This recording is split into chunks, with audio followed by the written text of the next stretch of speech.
প্রিয় শিক্ষার্থী বন্ধুরা, আশা করি সবাই ভালো আছেন, সুস্থ আছেন এবং নিরাপদে আছেন। আজকে আমরা ল 6 অর্থাৎ আমার নোটের 6 নম্বর আইন শুরু করব।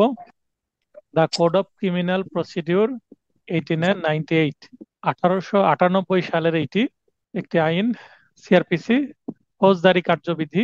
এই আইনটি শুরু করার প্রথমেই আমরা দেখে নেব বাংলাদেশের বিচার বিভাগ। আমরা পড়ছি আইন আদালত বার এমসিকিউ ফাউন্ডেশন নোট। তো বাংলাদেশের যে বিচার বিভাগ সেটা কিরকম? সুপ্রিম কোর্টের হচ্ছে উচ্চ আদালতের দুইটি বিভাগ, একটা হচ্ছে আপিল বিভাগ আর একটা হচ্ছে হাইকোর্ট বিভাগ। এই দুইটা বিভাগ আছে। এটা হচ্ছে সুপ্রিম কোর্টের দুইটা বিভাগ। এবং এই হাইকোর্ট বিভাগের আন্ডারে যে কোর্টগুলো আছে সেগুলোকে বলা হচ্ছে লোয়ার কোর্ট বা সাবঅর্ডিনেট কোর্ট বা নিম্ন আদালত। দেখেন, এগুলো নিম্ন আদালত হচ্ছে নিচের দিকে আছে।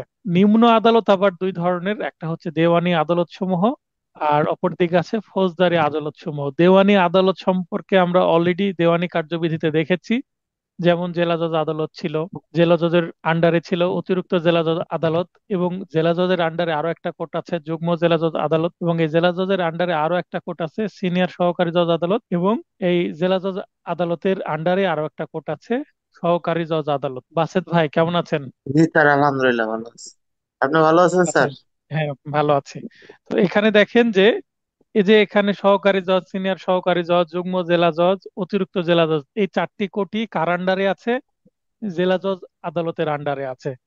এখন আমি এই চিত্রটা যদি এভাবে আঁকতাম যে সহকারী জজের উপরে জেলা জজ, এভাবে তীর চিহ্ন দিতাম, মানে সহকারী জজ আদালতের উপরে সিনিয়র সহকারী জজ, তার উপরে যুগ্ম জেলা জজ, তার উপরে অতিরিক্ত জেলা জজ এবং তার উপরে জেলা জজ, এইভাবে যদি আমি একটার পর একটা করে তীর দিতাম তাহলে বোঝা যেত যে সহকারী জজ আদালতের উপরেই আছে সিনিয়র সহকারী জজ, অর্থাৎ আন্ডারে আছে। কিন্তু এটা কিন্তু তা নয়।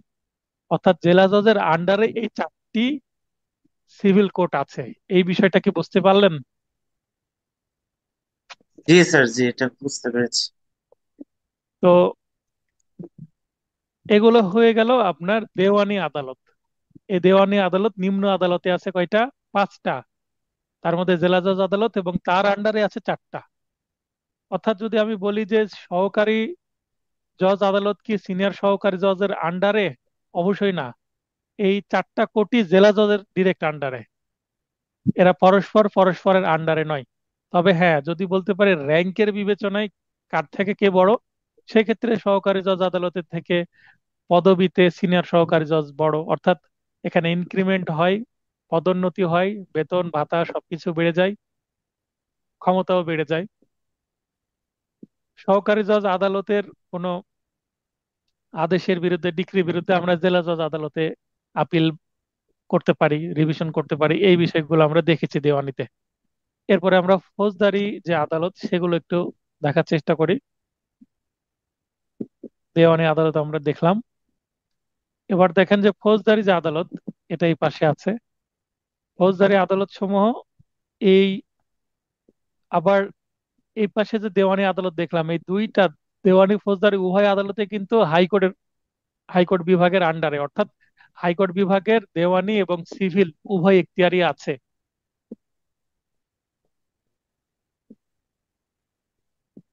আবার বলছি যে হাইকোর্ট বিভাগের আন্ডারে দেওয়ানি আদালত সমূহ আছে, আবার ফৌজদারি আদালত সমূহ আছে। তার মানে হাইকোর্ট বিভাগের দেওয়ানি এবং ফৌজদারি অর্থাৎ সিভিল এবং ক্রিমিনাল উভয় এখতিয়ার আছে, জুরিসডিকশন আছে। তো এখানে দায়রা জজ আদালত,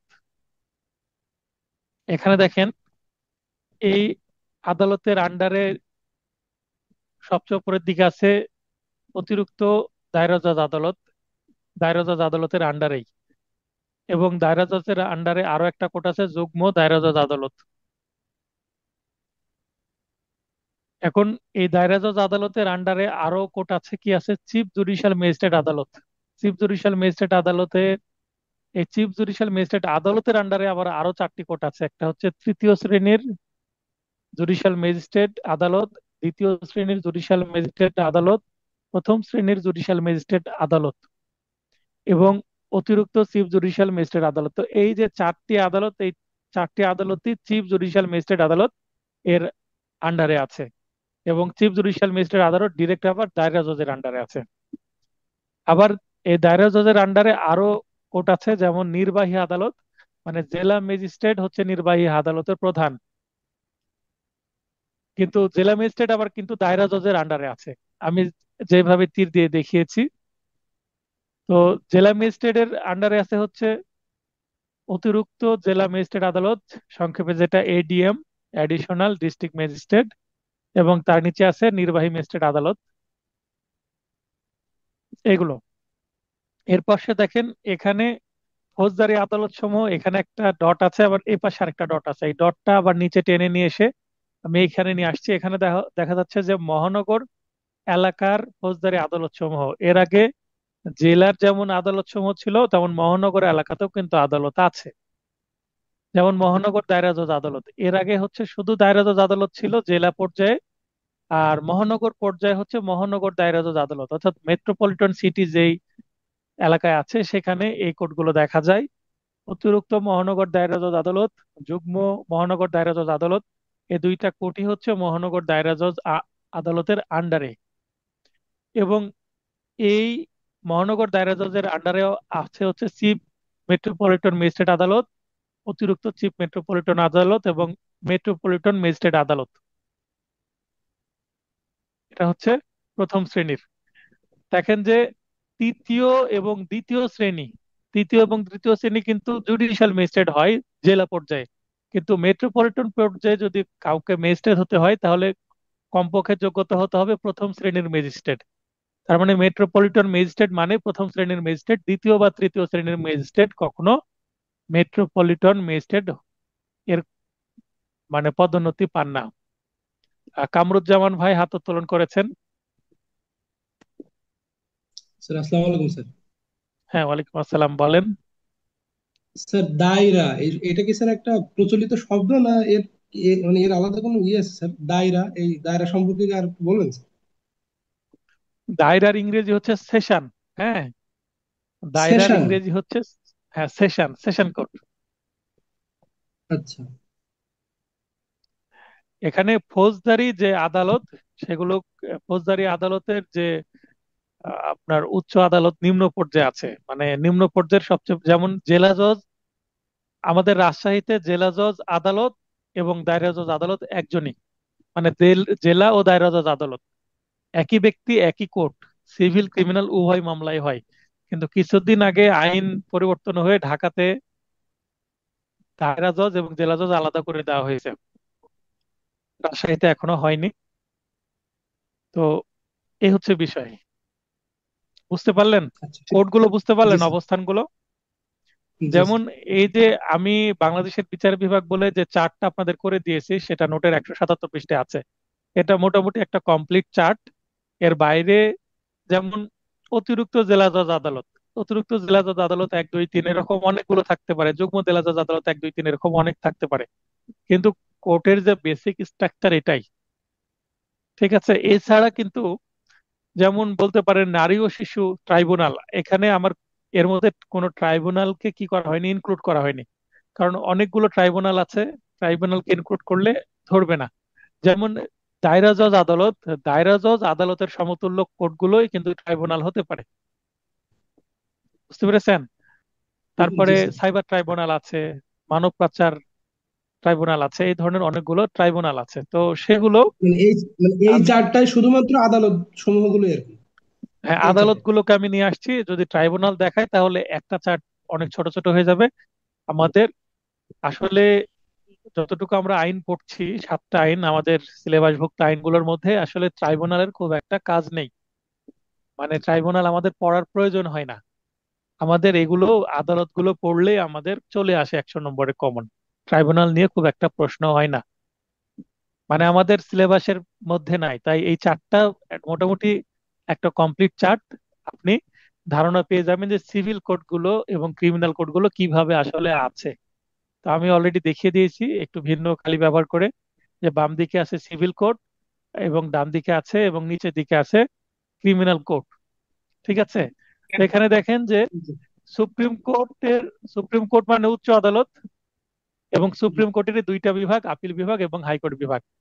দেখেন যে আমি তীরগুলোকে উপরের দিকে রেখেছি, উপরের দিকে মানে যে কোডগুলো উপরের দিকে আছে সেগুলোকে তীর চিহ্ন দিয়ে মানে হায়ার আর কি দেখিয়েছি, অর্থাৎ উচ্চ থেকে নিম্ন দিকে আসছে।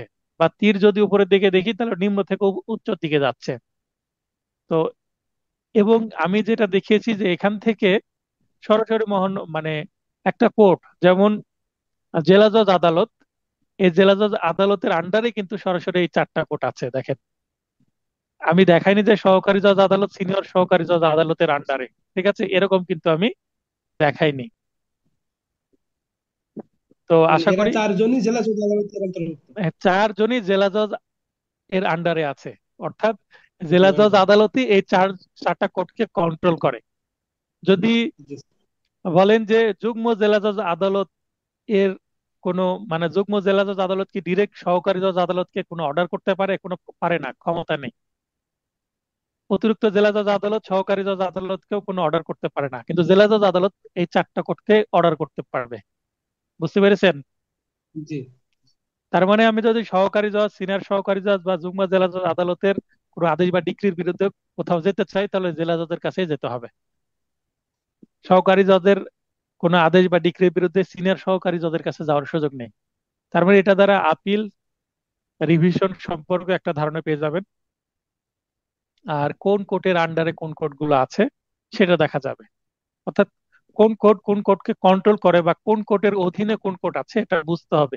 এবং এটা কিন্তু ফৌজদারি কার্যবিধিতে খুবই বোঝা জরুরি, কারণ ফৌজদারি কার্যবিধিতে আদালতের সংখ্যা বেশি এবং জটিলতাও বেশি।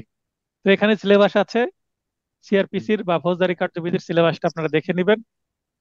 যদি কোনো জায়গায় সিলেবাসে বুঝতে সমস্যা হয় আমাকে প্রশ্ন করবেন, আমি বুঝিয়ে দেওয়ার চেষ্টা করব। এখানে এই আইনের বিস্তারিত সূচিপত্র দেওয়া আছে, কোথায় কত ধারা আছে।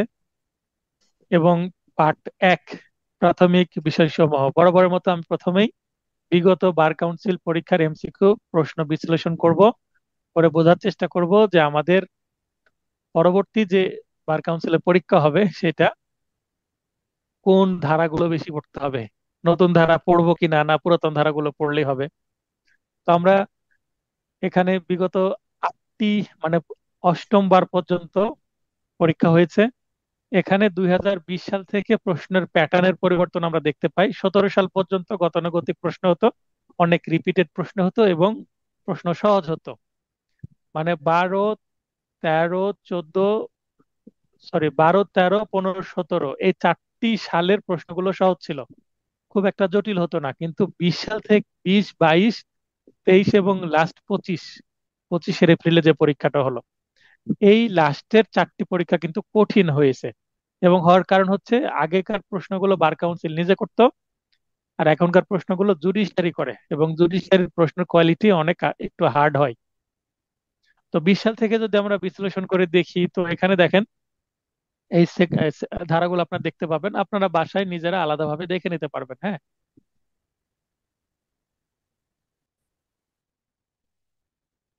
তো আমি সর্বশেষ যদি 25 সালেরটা দেখি, ধারা 32 থেকে প্রশ্ন এসেছে বিগত, যেমন 23 সালেও 32 থেকে প্রশ্ন এসেছে, তাহলে 32টা কিন্তু খুবই গুরুত্বপূর্ণ।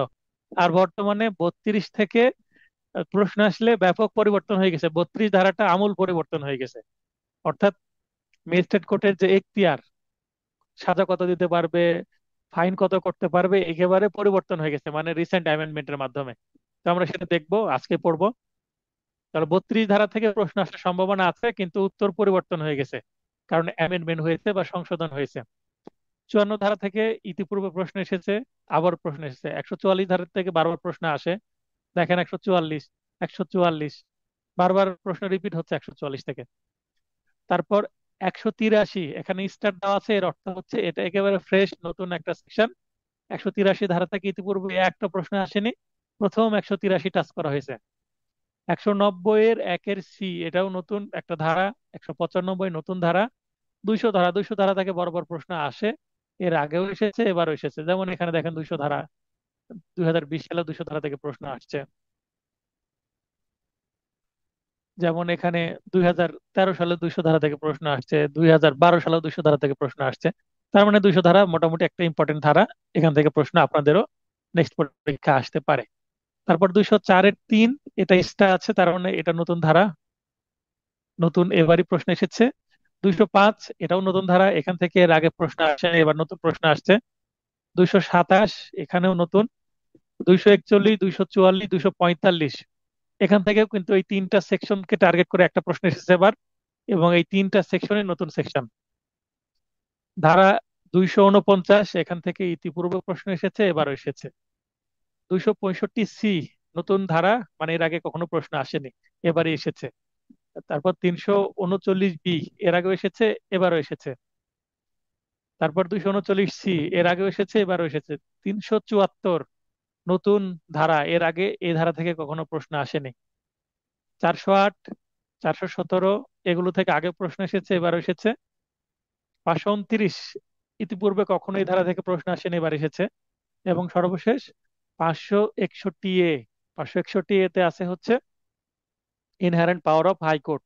তো এখান থেকে এর আগেও প্রশ্ন এসেছে, এবারও এসেছে। তো এই বিশ্লেষণ করে আমরা দেখতে পাচ্ছি যে ধারা থেকে 20টি প্রশ্ন এসেছে, তফসিল থেকে কোনো প্রশ্ন আসেনি। কিন্তু গত বছর তফসিল থেকে একটি প্রশ্ন এসেছিল, ধারা থেকে 19টি এসেছিল। তার আগে যদি আমরা দেখতে যাই, তো ব্যতিক্রম বলতে, যেমন 2013 সালে পরিচিতি থেকে একটি প্রশ্ন এসেছিল, ধারা থেকে 17টি, মোট 18টি প্রশ্ন এসেছিল। আর 2012 সালে পরিচিতি থেকে 2টি এবং ধারা থেকে 23টি, মোট 25টি প্রশ্ন করা হয়েছিল।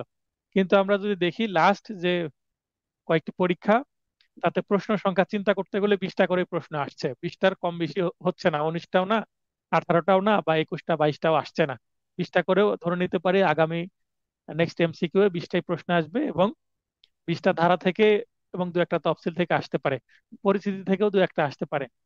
তাহলে নতুন কোন ধারা সংযোজন হয়েছে কিনা আমরা দেখে নিই। 2025 সালের এমসিকিউ পরীক্ষায় ধারা 183, 190, 195, 204, 205, 227, 241, 244, 245, 265C, 374 এবং 529 সম্পূর্ণ নতুন 12টি ধারা হতে প্রশ্ন এসেছে। তাহলে প্রশ্ন আসে 20টি, তার মধ্যে এবার 12টি থেকে নতুন। বিষয়টা কিন্তু একটু সাংঘাতিক। সাংঘাতিক এই কারণে বলছি, মাত্র 8টা ধারা থেকে রিপিট হয়েছে, এবং 12টি ধারা নতুন ধারাকে টার্গেট করে প্রশ্ন এসেছে। তো এই 12টি ধারার মোটামুটি সবগুলো ধারাই আমার আগের নোটে ছিল। অতএব আমার যারা নোট পড়ে পরীক্ষা দিয়েছে এবার, তারা মোটামুটি ভালোই পাশ করেছে। এবার আমার ফেলের সংখ্যা খুবই সামান্য। পুনরাবৃত্তি বা রিপিটেড ধারাসমূহ, মানে এর আগে যে ধারাগুলো আসছে, যেমন এই ধারাগুলো বারবার এই ধারাগুলো থেকে প্রশ্ন আসে, তার মানে এই ধারাগুলো খুবই ইম্পর্টেন্ট সেকশন, মানে এখান থেকে বারবার প্রশ্ন আসে, এগুলো পড়া কি ফরজ। এখান থেকে প্রশ্ন 10টার মতো কমন পাওয়ার সম্ভাবনা আছে। এবং এছাড়াও বাস্তবে প্রয়োগযোগ্য কিছু ধারা আছে, এই ধারাগুলো আপনাদেরকে ভালোভাবে পড়ে নিতে হবে, কারণ এই ধারাগুলো বাস্তবে আদালতে কাজে লাগে, মানে কাজের ধারা এগুলো। আর কিছু অকাজের ধারা আছে যেগুলো খুব একটা আদালতে কাজে লাগে না, কখনো প্রশ্ন আসেনি, সেই ধারাগুলো আমার নোটে রাখিনি। তাহলে আমি এই বিশ্লেষণের পরে যদি একটা মন্তব্য করি, তাহলে পরিচিতি অংশ হতে প্রশ্ন কম হয়, সেটা আমরা দেখতে পাচ্ছি। গুরুত্বপূর্ণ ধারাসমূহ হতে বারবার প্রশ্ন পুনরাবৃত্তি ঘটছে, মানে রিপিটেড সেকশন গুলো থেকে। তবে নতুন নতুন ধারা হতে বেশি বেশি প্রশ্ন করা হচ্ছে, 12টি প্রশ্ন এসেছে, সুতরাং নতুন ধারাও বুঝে বুঝে বিস্তারিত পড়তে হবে। তাহলে সবকিছু মিলে বিগত বছরের প্রশ্ন বিশ্লেষণ পূর্বক পরবর্তী এমসিকিউ পরীক্ষার জন্য নিম্নরূপ সাজেশন প্রণয়ন করা হলো, অর্থাৎ the code of criminal procedure 1898 এর সাজেশনটা হবে নিম্নের এই সেকশনগুলো। আমরা যদিও দেখছি পরিচিত অংশ থেকে খুব একটা প্রশ্ন আসে না, তবে ইতিহাস, উদ্দেশ্য, পরিধি, গুরুত্বপূর্ণ তথ্যাবলী, প্রয়োগ ক্ষেত্র, সর্বশেষ সংশোধনী প্রভৃতি আমাদের জানতে হবে। কেন জানতে হবে? এখান থেকে দু একটা প্রশ্ন আসতেও পারে, এবং আপনি অ্যাডভোকেট হিসেবে এগুলো জানাটা কি একটা কমন সেন্সের বিষয়। তো আপনাদের এগুলো আবার খুঁজে বের করতে হবে না অন্য কোনো গাইডে বা ইন্টারনেটে, আমার এই নোটে আমি দিয়ে দিয়েছি রিসার্চ করে যেগুলো প্রয়োজনীয় পরিচিতি সেগুলো। এবং ধারা এখানে আমি 258টি ধারা এবার যুক্ত হয়েছে, আগের থেকে সামান্য ধারা বৃদ্ধি পেয়েছে। আর এর মধ্যে আপনারা দেখবেন যে 2 স্টার, 2 স্টার, 1 স্টার, 3 স্টার, এরকম 1 স্টার, 2 স্টার, 3 স্টার আছে। তো যেগুলো 3 স্টার, তো সেগুলো মানে 3বার বা তার বেশি পড়তে হবে। 1 স্টার গুলো ন্যূনতম একবার পড়বেন, 2 স্টার অন্তত 2বার পড়বেন। বেশি স্টার মানে বেশি গুরুত্বপূর্ণ। এছাড়াও আমরা দ্বিতীয় এবং পঞ্চম তফসিলের কিছু গুরুত্বপূর্ণ অংশ পড়বো, যেখান থেকে দু একটা প্রশ্ন আসতে পারে। তবে এই সেকশন মানে এই 258টি ধারা দেখে যারা ভয় পাচ্ছেন, তাদের ভয় পাওয়ার কিছু নেই। পরীক্ষার 1 মাস পূর্বে শর্ট সাজেশন দেওয়া হবে, যেটা ফাইনাল টাচ নোটের মধ্যে থাকবে। যারা আমার অনলাইনে ভিডিও দেখছেন, তারাও আমার ভিডিও আকারে পাবেন, এবং যারা আমার স্টুডেন্ট তাদেরকে তো আমি ফাইনাল টাচ নোট প্রিন্ট করে পাঠাবোই। তবে পরীক্ষার 1 মাস পূর্বে বলেছি।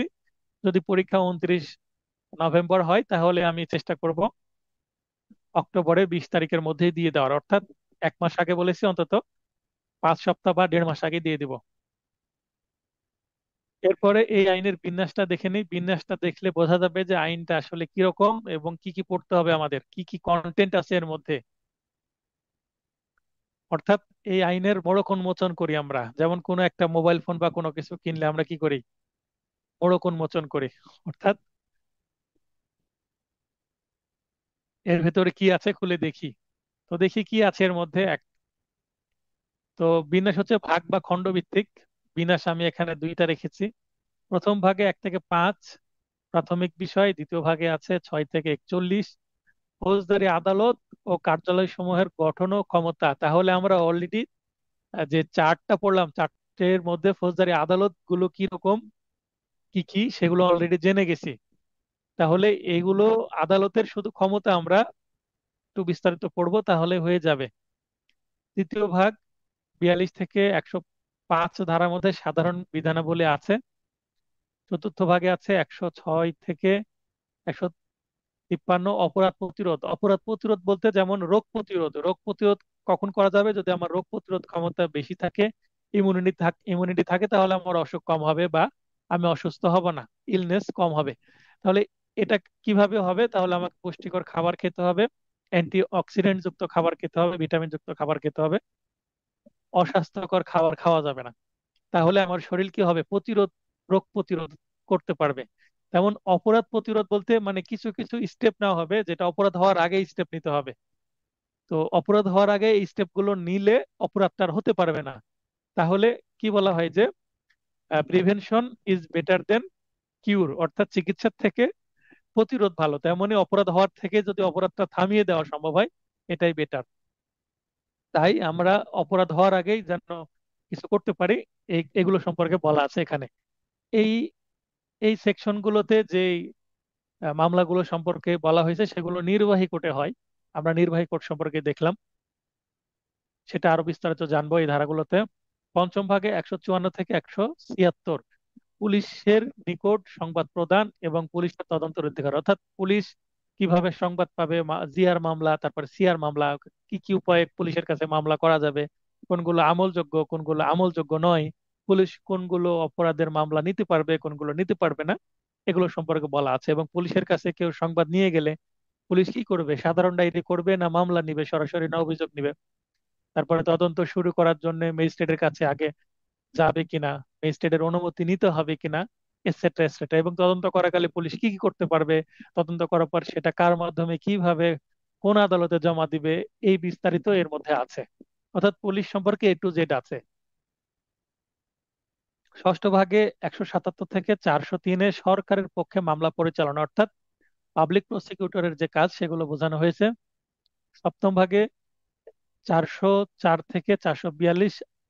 তাহলে মামলা সম্পর্কে হয়ে গেলে আমরা সিভিল প্রসিডিউরে কি দেখলাম, মামলা সম্পর্কে হয়ে গেল। তারপরে 96 ধারা থেকে শুরু হলো আপিল সংক্রান্ত বিধান। তো এখানে মামলা সংক্রান্ত হয়ে যাওয়ার পরে, মামলা হয়ে যাওয়ার পরে রায় হয়ে যাবে, রায়ে দণ্ড হবে অথবা খালাস পাবে এগুলো। তারপরে এর বিরুদ্ধে কোনো পক্ষ আপিল যদি করে, আপিলের বিধান কি, সেগুলো আমরা সপ্তম ভাগ থেকে পাবো। আপিল, রেফারেন্স এবং রিভিশন। রিভিউ নাই। আমরা এর আগে জেনেছি যে শুধুমাত্র দেওয়ানিতে রিভিউ আছে, ফৌজদারিতে রিভিউ নাই। তবে আপিল, রিভিশন, রেফারেন্স উভয় আছে। ক্রিমিনালেও আছে, ফৌজদারি অর্থাৎ ফৌজদারিতেও আছে, সিভিলেও আছে। অষ্টম ভাগ 443 থেকে 491 বা এ, এখানে বিশেষ কিছু কার্যক্রম আছে, সেই সম্পর্কে বলা হচ্ছে। বিশেষ কার্যক্রম বলতে মনে করেন একটা আসামি অ্যারেস্ট হলো, অ্যারেস্ট হওয়ার পর তার জামিন নেওয়ার দরকার হতে পারে। তো জামিনের বিধানগুলো এর মধ্যে নবম ভাগে আছে হচ্ছে 498 থেকে 565, এর মধ্যে পরিপূরক বিধান, অর্থাৎ এখানে আছে হচ্ছে জামিনের 498, 496, 97 এবং 498 আছে জামিনের বিধানসমূহ। তো জামিন খুব গুরুত্ব, ফৌজদারি ফৌজদারি মামলা পরিচালনার ক্ষেত্রে অ্যাডভোকেটদের এবং মক্কেলদের জন্য কিন্তু এই জামিনের বিধানটা খুবই গুরুত্বপূর্ণ। কে কারা কারা জামিন পাবে, কোন কোন মামলায় জামিন দেওয়া যাবে, কোন কোন মামলায় জামিন দেওয়া যাবে না, এই সংক্রান্ত বিধান আমরা এগুলোর মধ্যে পাবো। সেগুলোকে পরিপূরক বিধান বলছে, অর্থাৎ এগুলো প্রয়োজনীয় এবং পরিপূরক বা সাপ্লিমেন্টারি বিষয়। যেমন আমরা দেওয়ানিতে দেখলাম যে কোনো কমিশন নিয়োগ, রিসিভার নিয়োগ, এই সংক্রান্ত বিধানগুলো, তারপর অ্যারেস্ট, তারপরে সম্পত্তি ক্রোক, দেওয়ানি কারাগারে আটক, এই বিষয়গুলো কিন্তু পরিপূরক বিধানের মধ্যে ছিল। তো এগুলো পরিপূরক বা অতিরিক্ত বিধানের মধ্যে পড়বে। বিন্যাস 2 অধ্যায় ভিত্তিক। তো এখানে আমরা দেখতে পাই যে অধ্যায় কতটা আছে, 46টা অধ্যায় আছে। আর পেনাল কোডে অধ্যায় আছে 23টি। আর ফৌজদারি কার্যবিধিতে অধ্যায় আছে হচ্ছে 46টা, অর্থাৎ 23-এর ডাবল, পেনাল কোডের থেকে অধ্যায় সংখ্যা ডাবল। তো একটা বড় আইন, সবচেয়ে বড় আইন হচ্ছে এটা। আপনারা যে 7টি আইন পড়বেন, সবচেয়ে বড় আইন এটা। বড় আইন হলেও খুব জটিল কিছু না, যদি বুঝতে পারেন খুব সহজে হয়ে যাবে। দেওয়ানি কার্যবিধির থেকে সহজ। তো এখানে অধ্যায় 1-এ আছে যে 1 থেকে 4 প্রাথমিক বিষয়। তারপর অধ্যায় 2-এ আছে 6 থেকে 27 ফৌজদারি আদালত ও কার্যালয় সমূহের গঠন। অলরেডি আমরা 4 থেকে কিছুটা ধারণা পেয়েছি। তারপরে অধ্যায় 3-এ আছে 28 থেকে 41 আদালতে সমূহের ক্ষমতা, অর্থাৎ পাওয়ার বা jurisdiction of the courts, criminal courts. তারপরে 4 অধ্যায়ে আছে 42 থেকে 45, এখানে ম্যাজিস্ট্রেট, পুলিশ ও গ্রেপ্তারকারী ব্যক্তিকে সাহায্য ও তথ্য প্রদান। ছয় এই ধারা অধ্যায় 5-এ আছে ধারা 46 থেকে 67 গ্রেপ্তার, পলায়ন ও পুনরায় গ্রেপ্তার সম্পর্কে বিধান, মানে অ্যারেস্টের বিধানগুলো আছে। 6-এ উপস্থিত হতে বাধ্য করার ব্যবস্থা অধ্যায় 7-এ আছে। এই ধারাগুলোতে দলিল সমূহ ও অন্যান্য অস্থাবর সম্পত্তি হাজির করতে এবং দেওয়ানি বেআইনিভাবে আটক ব্যক্তিকে খুঁজে বের করতে বাধ্য করার ওয়ারেন্ট। তারপর 8ম অধ্যায়ে আছে এই ধারাসমূহে শান্তি রক্ষা ও অসদাচরণের জন্য মুচলেকা বা বন্ড, কেউ আমাকে হুমকি দিচ্ছে, আমার ক্ষতি করবে এরকম, তার বিরুদ্ধে আমি কি করতে পারবো, আদালতে দরখাস্ত দিতে পারবো। তাহলে সে এসে বলবে যে আমি ভবিষ্যতে তাকে আর কি করব না, হুমকি দিব না বা এই ক্ষতির চেষ্টা করব না। তাহলে এটা বন্ড দিয়ে দেওয়া হলো, মুচলেকা দিয়ে দেওয়া হলো। তাহলে শান্তি রক্ষা হতে পারে, অশান্তি আর হবে না। 9-এ বলা হচ্ছে এই ধারাগুলোতে বেআইনি সমাবেশ সম্পর্কে। আমরা বেআইনি সমাবেশ সম্পর্কে দেওয়ান মানে পেনাল কোডে পড়েছি 141 থেকে শুরু, 141 থেকে 149 পর্যন্ত আমরা বেআইনি সমাবেশ সম্পর্কে জেনেছি। সেটাই ফৌজদারি কার্যবিধিতে বেআইনি সমাবেশ নিয়ে আলাদা কিছু বক্তব্য আছে। বেআইনি সমাবেশ হলে আইনে তো বিধান আছে যে শাস্তি কি হবে, কোনটাকে বেআইনি সমাবেশ বলা হবে, কিন্তু বেআইনি সমাবেশকে কন্ট্রোল করার যে প্রসিডিউর বা পদ্ধতি, সেটা আবার এগুলোতে বলা আছে। আমরা পড়ছি এটা পদ্ধতিগত আইন, কিন্তু পেনাল কোড কি ছিল, সাবস্টেন্সিয়াল ল অথবা মূল আইন বা মৌলিক আইন। সেখানে কোনটা অপরাধ কোনটা অপরাধ নয়, এবং কোনটা বিশেষ ব্যতিক্রম, এবং অপরাধ যদি করেই থাকে এর সাজা কত হবে, তারপরে এর ফাইন কত হবে, এগুলো বলা আছে। আর এখানে মামলা করার পর মামলাটা কিভাবে অগ্রসর হবে, পদ্ধতিগুলো বলা আছে। 100 এই, অধ্যায় 10-এ 132 ক থেকে 143-এ আছে গণ উপদ্রব। আমরা গণ উপদ্রব সম্পর্কেও জেনেছি, পাবলিক নিউইসেন্স পেনাল করে। এখানে গণ উপদ্রব হলে কে মামলা করতে পারবে, কিভাবে করবে, এগুলো বলা আছে। গণ উপদ্রব এমন একটা বিষয়, সেখানে ক্ষতিপূরণের মামলাও করা যায়। আমরা দেওয়ানি কার্যবিধিতেও কিন্তু গণ উপদ্রব বা পাবলিক nuisance সম্পর্কে জেনেছি। তো পাবলিক nuisance হলে ক্রিমিনাল কেসও করা যায়, আবার সিভিল কেসও করা যায়। সিভিল কেস করলে কি হবে, ইনজাংশন নেওয়া যাবে বা ক্ষতিপূরণ পাওয়া যাবে। আর যদি ক্রিমিনাল কেস করা হয় তাহলে তার সাজা হতে পারে, তার ফাইন হতে পারে। 144 খুবই খুবই গুরুত্বপূর্ণ এবং বহুল ব্যবহৃত একটি ধারা, উপদ্রব বা আসন্ন বিপদের জরুরি পরিস্থিতিতে অস্থায়ী আদেশ। 144 ধারা জারি করা, কি বলে, জরুরি অবস্থা জারি করা। তো এটা কিন্তু আমাদের দেশে খুব হয়। তো এটা খুবই গুরুত্বপূর্ণ ধারা। 145 থেকে 48, 11 এবং 12। 11 ধারা, দেখেন 11 অধ্যায় একটা মাত্র ধারা নিয়ে গঠিত। 144, 144-এর জন্য জাস্ট একটা অধ্যায় দিয়ে দিয়েছে ডেডিকেটেড, একটা আলাদা চ্যাপ্টার। 11, 12তে 145 থেকে 48 স্থাবর সম্পত্তি বিষয়ক বিরোধ। স্থাবর সম্পত্তি দখল নিয়ে যদি ঝামেলা হয় তাহলে এই ধারাগুলোতে মামলা হয়। 13, 149 থেকে 153, এখানে বলা হচ্ছে পুলিশের প্রতিরোধমূলক কার্যক্রম। অর্থাৎ মামলা হওয়া মানে কোনো অপরাধ হওয়ার আগে পুলিশ কি কি করতে পারবে সেগুলো। এবার 14 অধ্যায়ে 154 থেকে 176, আমলযোগ্য এবং অআমলযোগ্য অপরাধ। কোনগুলো আমলযোগ্য, কোনগুলো অআমলযোগ্য। আমলযোগ্য মানে পুলিশ যেগুলো সরাসরি মামলা নিতে পারবে, তদন্ত করতে পারবে। আর আমল অযোগ্য মানে যেগুলো ছোট মামলা বা ছোট অপরাধ, যেগুলো পুলিশ সরাসরি আমলে নিতে পারে না, ম্যাজিস্ট্রেটের মাধ্যমে আমলে নিতে হবে অথবা সাধারণ ডায়েরি করা যাবে। আমরা সেগুলো দেখব। 15তে বলা হচ্ছে অনুসন্ধান ও বিচারের ক্ষেত্রে ফৌজদারি। হ্যাঁ, তো আলোচনা করছিলাম বিন্যাস। 15 অধ্যায়ে আছে অনুসন্ধান ও বিচারের ক্ষেত্রে ফৌজদারি আদালতের এখতিয়ার। 16তে আছে 200 ধারা থেকে 203, ম্যাজিস্ট্রেটের নিকট অভিযোগ, অর্থাৎ আদালতে মামলা কিভাবে ফাইলিং করতে হয় সেগুলো শুরু হলো 200 ধারা থেকে। তার আগে থানায় মামলা কিভাবে হয় সেগুলো ছিল। 17তে আছে ম্যাজিস্ট্রেটের কার্যক্রম শুরু, অর্থাৎ কোনো আমলি আদালত বা আমলি ম্যাজিস্ট্রেট আদালত বা কগনিজেন্স কোর্ট কিভাবে কার্যক্রম শুরু করে। 18তে আছে, এটা কিন্তু বাতিল হয়ে গেছে, এগুলো আর মানে 206 থেকে 220 ধারা নাই, বাতিল। তার দায়রা আদালত বা হাইকোর্ট বিভাগ কর্তৃক বিচার্য মামলার অনুসন্ধান, এগুলো নাই, বাতিল হয়ে গেছে।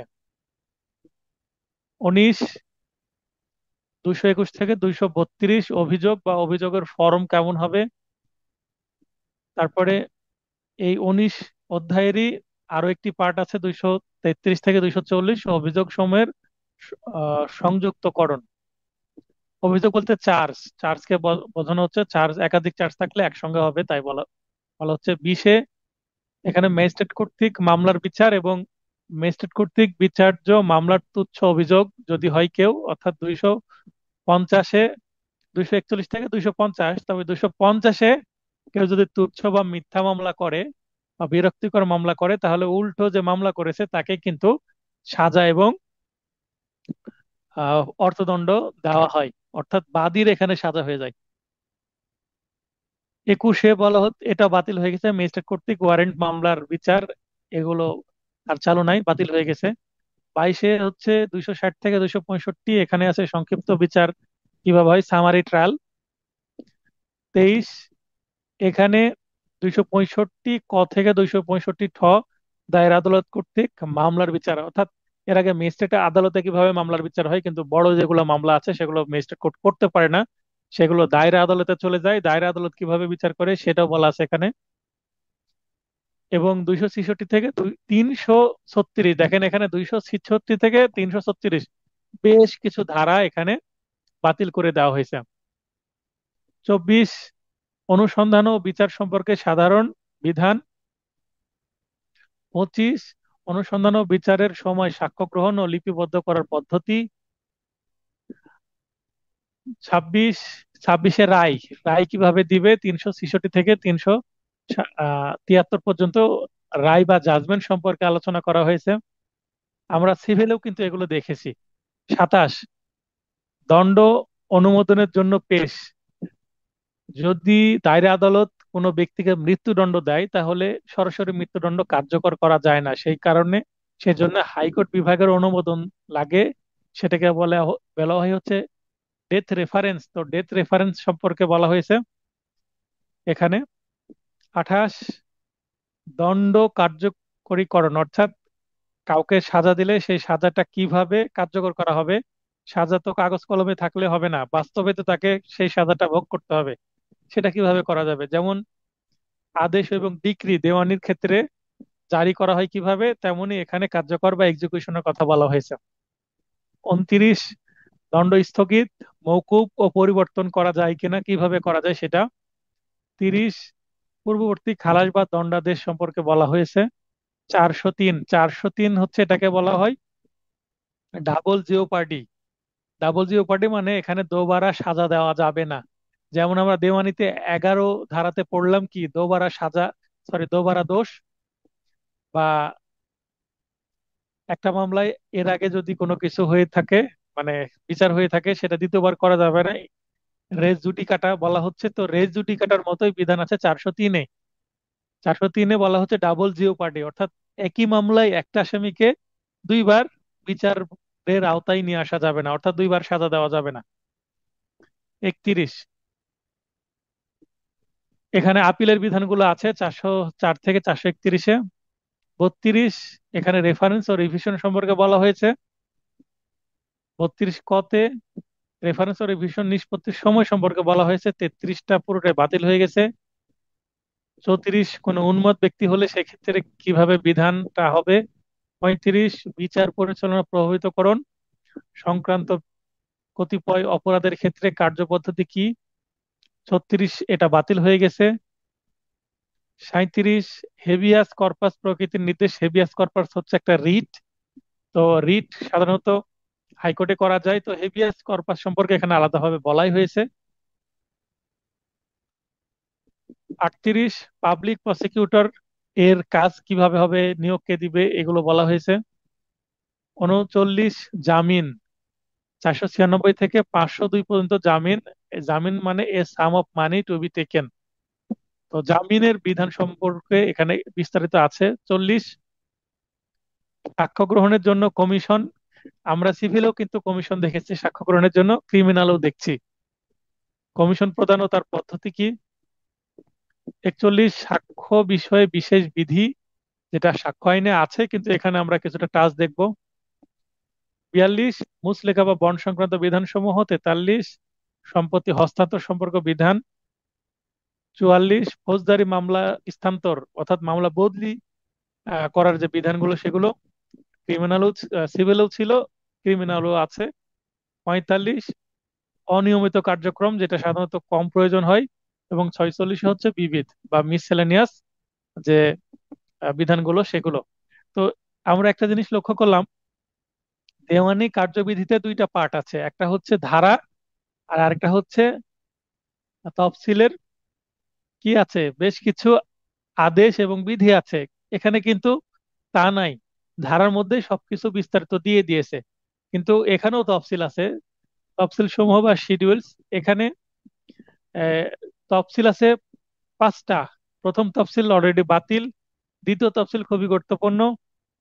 দণ্ডবিধির অপরাধ সমূহ অর্থাৎ পেনাল কোডের যে অপরাধগুলো আছে এগুলো কোন আদালত কর্তৃক বিচারযোগ্য, অর্থাৎ কোন আদালতে বিচার হবে, এই মামলাগুলো কি আমলযোগ্য কি আমলযোগ্য নয়, এই মামলা কি জামিনযোগ্য কি জামিনযোগ্য নয়, ইত্যাদি সম্পর্কে দ্বিতীয় তফসিলে বলা আছে। অর্থাৎ পেনাল কোডে একটা মামলা হয়েছে, পেনাল কোডের কোথাও লেখা নাই যে এই ধারাটা জামিনযোগ্য কি জামিনযোগ্য নয়। যেমন 302 ধারা, 302 ধারার অপরাধ কি, জামিন অযোগ্য ধারার অপরাধ। তো এখানে পেনাল কোডের কোথাও লেখা নাই যে এটা জামিন অযোগ্য। কিন্তু এটা এই যে ফৌজদারি কার্যবিধির যে দ্বিতীয় তফসিল, সেখানে কিন্তু একটা কলাম দেওয়া আছে, এই কলাম আকারে, ছক আকারে দেওয়া আছে। তো এই ছকে কিন্তু বলা আছে যে এটা জামিনযোগ্য এটা জামিনযোগ্য নয়। তো এটা দেখে আমরা বুঝতে পারি একটা মামলায় যখন আমরা জামিনের দরখাস্ত করি, দেখি যে কয়টা জামিনযোগ্য ধারা আছে কয়টা জামিন অযোগ্য ধারা আছে। জামিন অযোগ্য ধারা থাকলে খুবই গুরুত্ব সহকারে বিস্তারিত হিয়ারিং এর মাধ্যমে পিটিশনে সেই ধরনের হেতুবাদ রেখে আমাদের কি করতে হয়, শুনানি করতে হয়। আর যদি জামিনযোগ্য ধারা হয় তাহলে খুব একটা গুরুত্ব দেওয়ার দরকার হয় না, সিম্পল একটা পিটিশন সিম্পল হিয়ারিং করলে জামিন হয়ে যায়। কারণ জামিনযোগ্য ধারা আদালত জামিন দিতে বাধ্য, এবং আসামি জামিনের জন্য কি জামিন পেতে তার আইনগত অধিকার, যেহেতু জামিনযোগ্য বলাই আছে। তৃতীয় তফসিলে বলা হচ্ছে ম্যাজিস্ট্রেটের যে সাধারণ ক্ষমতা, সে এখানে বলা আছে। চতুর্থ তফসিলে বলা আছে ম্যাজিস্ট্রেটগণের ওপর আরোপযোগ্য অতিরিক্ত ক্ষমতা। তো কেউ যদি ছোট আকারের বইগুলো সেগুলো যদি কিনেন তাহলে সেখানে কিন্তু বলা নাই এটা, কিন্তু যদি বড় আকারের বই কিনেন সবগুলো তফসিলে কিন্তু দেওয়া আছে। আমি দেখাই দিই আপনাদেরকে যে ছোট বই বলতে কোনটাকে বোঝানো হচ্ছে এবং বড় বই বলতে কোনটাকে বোঝানো হচ্ছে। যেমন এগুলো হচ্ছে ছোট বই, হ্যাঁ, এগুলোকে ছোট বই মানে শুধু বিয়ার একটা আছে, না মানে শুধু আইনটুকুই আছে, কোনো আলোচনা নাই। কিন্তু দেখেন একই আইন, ওইটাও ফৌজদারি কার্যবিধি ছিল, এটাও ফৌজদারি কার্যবিধি, দেখেন কত মোটা। এটা একটা বই। তো এই মোটা বইটাতে কিন্তু এই তফসিল গুলো সবগুলোই আছে। তবে এই যে চিকন বই, এই চিকন বইগুলো দেখেন এই শুধু দ্বিতীয় তফসিল দেওয়া আছে, দ্বিতীয় তফসিলে এই ছক আকারে দেওয়া আছে। আর এই মোটা বইয়ে সকল তফসিলই দেওয়া আছে, তৃতীয়, চতুর্থ এবং পঞ্চম তফসিল ফরম সমূহ। আমরা যে বিভিন্ন ফর্ম ব্যবহার করি, জামি ওকালতনামার ফর্ম, তারপরে সমনের ফর্ম, তারপরে ওয়ারেন্টের ফর্ম, তারপরে বেল বন্ডের ফর্ম, এই হাজিরার ফর্ম কেমন হবে, সবকিছু ফর্ম, যতগুলো ফর্ম আছে সবগুলোই কিন্তু এখানে দেওয়া আছে। এবং এই নতুন নতুন ফর্ম কিন্তু হাইকোর্ট আবার তৈরি করে। একটু আগে যে দ্বিতীয় তফসিলের কথা বললাম, যেটা খুবই গুরুত্বপূর্ণ, দ্বিতীয় তফসিলের জন্য আলাদা একটা বিন্যাস করে দিয়েছি কিরকম। যেমন দ্বিতীয় তফসিলে 8টা কলাম থাকে, যেমন কলাম 1, 2, এইভাবে 3, 4, 5, 6, 7, 8টি কলাম আছে। প্রথম কলামে ধারা, ধারা মানে পেনাল কোডের কত ধারা, এই অপরাধের নাম কি।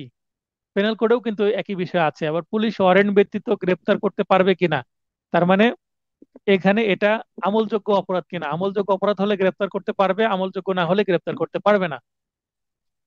প্রথম পর্যায়ে সাধারণত পরোয়ানা বা সমন ইস্যু হবে। যদি আদালতে মামলা করা হয় ম্যাজিস্ট্রেটের কাছে, তাহলে আদালত কি সমন দিবে না ডিরেক্ট ওয়ারেন্ট দিবে, সেটা বলা আছে এখানে। পঞ্চম কমালে এটা কলামে বলা আছে এটা জামিনযোগ্য কিনা, অর্থাৎ এই অপরাধটা জামিনযোগ্য কি জামিনযোগ্য নয়। তো আমাদের এটা খুবই কাজে লাগে। মীমাংসাযোগ্য কিনা, অর্থাৎ এটা কম্পাউন্ডেবল কিনা। আমরা দেওয়ানিতে দেখলাম যে ধারা 89 এতে কি আছে, এডিআর এর বিধানগুলো আছে, অর্থাৎ মধ্যস্থতার বিধানগুলো আছে। তো মধ্যস্থতা বা সালিশ এগুলো আছে দেওয়ানি কার্যবিধিতে, এবং সেগুলো করা যায়। তো ফৌজদারিতে আছে মীমাংসা, মীমাংসার ইংলিশ হচ্ছে কম্পাউন্ডিং। আমরা 345 ধারা যখন পড়বো সেখানে একটা লিস্টই দেওয়া আছে যে কোনগুলো কম্পাউন্ডিং। তো আবার এখানেও বলা আছে কম্পাউন্ডিং কিনা, যদি কম্পাউন্ডিং হয় কে করতে পারবে আপোষ, ভিকটিম করবে না আদালত করবে, না আদালতের অনুমতি লাগবে, অনুমতি ছাড়া হবে না অনুমতি সহ, এগুলো বিস্তারিত এই 6ষ্ঠ কলামে আছে।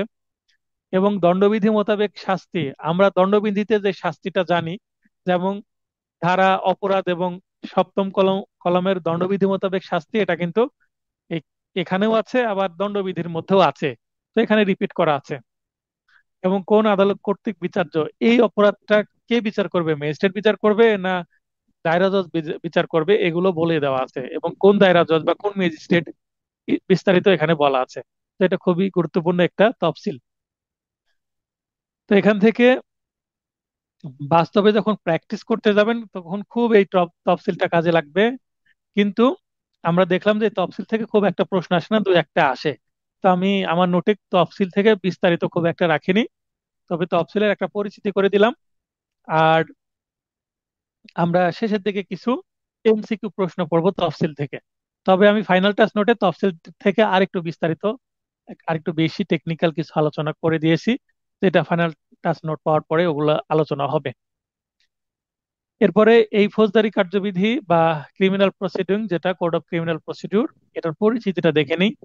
এটা সর্বপ্রথম ব্রিটিশ পার্লামেন্টে পাশ হয় বা প্রবর্তন হয় 1861 সালে। কিন্তু আমরা পড়ছি কোনটা, 1898 সালের আইন পড়ছি, কিন্তু 61 সালে পাশ হয়ে গিয়েছিল, সেই পুরাতনটা আমরা পড়ছি না। 1872 ও 1882 সালে সংস্কারের মাধ্যমে ভারতীয় ম্যাজিস্ট্রেটদের প্রেসিডেন্সি শহরে বিচারিক ক্ষমতা দেওয়া হয়। তাহলে ব্রিটিশ পার্লামেন্টে যে আইনটা আসে সেটাই এখানে আমাদের ভারতীয় উপমহাদেশ বা ইন্ডিয়ান সাবকন্টিনেন্টের জন্য কিছুটা মডিফাই হয়ে চলে আসে। এবং ফৌজদারি কার্যবিধি 1898 আইনটি পাশ বা প্রবর্তন হয় 22শে মার্চ 1898। তাহলে পাশ হলো 22শে মার্চ, যে আইনটা আমরা পড়ি। এবং এটা কার্যকর হয়েছে 1লা জুলাই 1898, ওই একই সালেই কার্যকর হয়। এবং ওই সালের এটা 5 নং আইন। এই আইনটা কিন্তু পদ্ধতিগত বা প্রসিডিউরাল বা অ্যাডজেক্টিভ ল। এটার খণ্ড আছে 9টি, অধ্যায় আছে 46টি, মোট ধারা 565টি, বাতিল করা হয়েছে 117টি ধারা। তাহলে 117টি ধারা যদি মাইনাস করি তাহলে বর্তমানে বলবৎ ধারার সংখ্যা কিন্তু বেশি না। তবে রিসেন্টলি অ্যামেন্ডমেন্টের মাধ্যমে কিন্তু আবার ধারার সংখ্যা বেড়ে গেছে। বর্তমানে কার্যকর ধারা 463টি, নতুন 85টি ধারা সংযোজনের পর এই এই লাইনটা একটু আরো সংশোধন হবে। আমার দ্বিতীয় সংস্করণ মানে দ্বিতীয় প্রিন্ট রিভিশন প্রিন্ট যেটা আসবে, এখানে আমি বলে দেবো, আপনাদেরকেও বলে দেবো যে এখানে বর্তমানে কার্যকর ধারা কতটি আছে। অর্থাৎ লাস্ট যে অ্যামেন্ডমেন্ট হলো, সেই অ্যামেন্ডমেন্টে যে 10 আগস্ট 2025-এ লাস্ট অ্যামেন্ডমেন্ট হয়েছে, কিছু ধারা যুক্ত করা হয়েছে, এই সংখ্যাটা এখানে অ্যাড করা হয়নি। আমি অ্যাড করে আমি আপনাদেরকে জানিয়ে দেবো, এই 8 নম্বর পয়েন্টটা আমি সংশোধন করে দেব। মোট তফসিল 5টি, প্রথম তফসিল বাতিল, 4টি তফসিল চালু আছে। দ্বিতীয় তফসিলে মোট কলাম 8টি, একটু আগে আমরা যেগুলো দেখলাম। আপিল বিভাগে মাজহার হোসেন মামলায় রায় প্রকাশিত হয় 1999 সালে। এই মামলাটার রায় সম্পর্কে আমাদের জানা জরুরি, কেননা ফৌজদারি কার্যবিধিতে জুডিশিয়াল ম্যাজিস্ট্রেট সম্পর্কিত বিধান অন্তর্ভুক্ত বা পদ স্থায়ী করা হয় 2007 সালে। দেখবেন জুডিশিয়ারির যে প্রশ্নগুলো, সেগুলো 2007 সাল থেকে শুরু হয়। 2007 সালের আগে কোনো জুডিশিয়ারির প্রশ্ন নাই, কারণ 2007 সালের আগে কোনো জুডিশিয়ারির কি ছিল না, পদই ছিল না, বা জুডিশিয়ারি আলাদা ছিল না। অর্থাৎ আগে বিচার বিভাগ আর নির্বাহী বিভাগ এক ছিল। আগে বিসিএস ক্যাডার হতেই কিন্তু কি হতো, বিসিএস ক্যাডারের মাধ্যমে বিচারক হতেন। আর 2007 সাল থেকে জুডিশিয়ারি আলাদা হয়েছে, অর্থাৎ 2007-এ প্রথম জুডিশিয়ারি, 2008-এ দ্বিতীয় জুডিশিয়ারি, এইভাবে চলতে আছে এখন পর্যন্ত। প্রতি বছর জুডিশিয়ারির পরীক্ষা হচ্ছে। তো আমরা জুডিশিয়ারির প্রশ্নগুলো 2007 সাল থেকে পাই। কি কারণে? কারণ জুডিশিয়ারির সৃষ্টি হয়েছে 2007-এ, তার আগে ছিল না। ফৌজদারি কার্যবিধিতে বিকল্প বিরোধ নিষ্পত্তি মানে এডিআর সংক্রান্ত বিধান আসলে নাই। এডিআর হচ্ছে বিকল্প বিরোধ, অর্থাৎ আদালতের বাইরে গিয়ে আপোষ করা। কিন্তু এখানে কম্পাউন্ডিং আমরা দেখলাম 345-এ, আমরা দেখব সেটা কিন্তু আদালতের ভেতরেই কি হবে, বিচার নিষ্পত্তি হবে। এটা বিকল্প না, এটা বিচারেরই একটা অংশ। কিন্তু এডিআরটা দেওয়ানিতে কিন্তু এটা বিকল্প বিরোধ নিষ্পত্তি মানে আদালতের বাইরেরই একটা অংশ, মানে এখানে আদালত হস্তক্ষেপ করতে পারবে না। কিন্তু ফৌজদারিতে আদালত অবশ্যই হস্তক্ষেপ করবে। আমি যদিও আপোষ করতে চাই, আদালতের হস্তক্ষেপের মাধ্যমে বা আদালতের মাধ্যমেই কিন্তু মামলা শেষ হবে। সর্বশেষ সংশোধনী 2025 সালে দুইবার সংশোধন হয়, এবং দুইবারের গেজেট যে প্রকাশ হয় সেটা 10 জুলাই 2025 এবং 10 আগস্ট 2025। 10 আগস্ট 2025-এ অ্যামেন্ডমেন্ট হওয়ার কারণে আমার নোটটা দিতে আপনাদের দেরি হয়। এবং এই 10 আগস্ট 2025-এ যে অ্যামেন্ডমেন্ট হয়েছে, এই অ্যামেন্ডমেন্টের গুরুত্বপূর্ণ অংশগুলো আমার নোটে ইনক্লুড করা হয়েছে।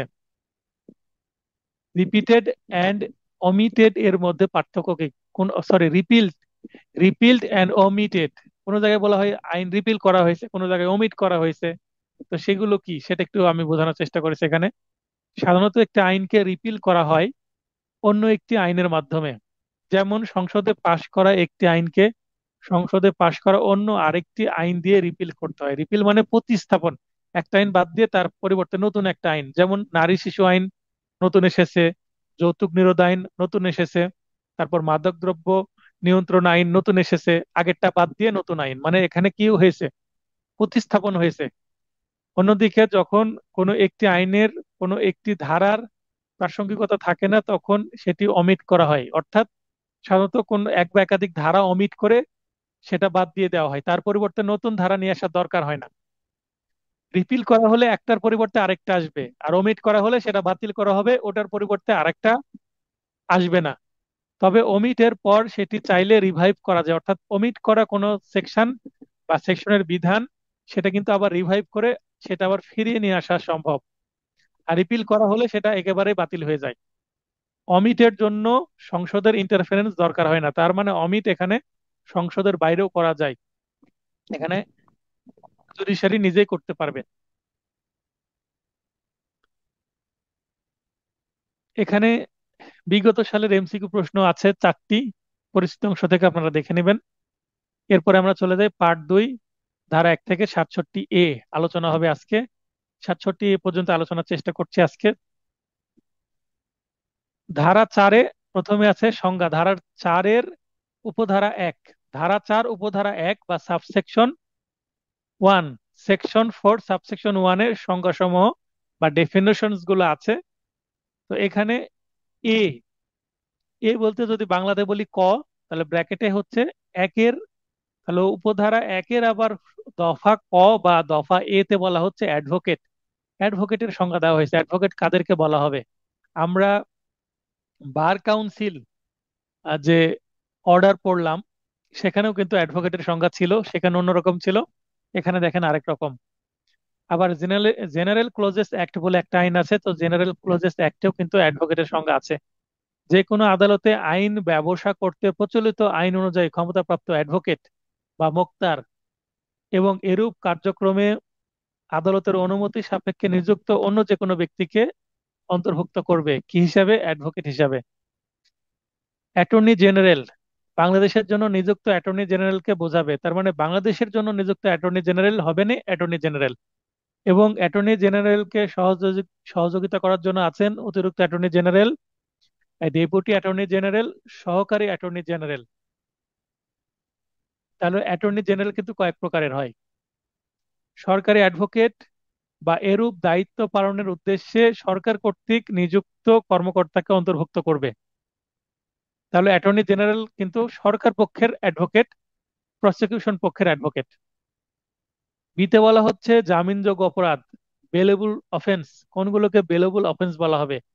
এই আইনের দ্বিতীয় তফসিল বা অন্য কোনো আইন অনুযায়ী যে অপরাধ সমূহকে জামিনযোগ্য বলা হয়েছে সেগুলো জামিনযোগ্য অফেন্স। যেমন আমি দ্বিতীয় তফসিল অলরেডি দেখালাম, যে সম্ভবত পঞ্চম কলামে ছিল কোনগুলো জামিনযোগ্য কোনগুলো জামিনযোগ্য নয়। তাছাড়া এই তফসিলে শুধুমাত্র পেনাল কোডের বিষয় বলা হয়েছে, পেনাল কোডের বাইরে অন্য যে আইনগুলো আছে যেমন যৌতুক নিরোধ আইন, যৌতুক নিরোধ আইনের যে অপরাধ সেটা কিন্তু জামিন অযোগ্য।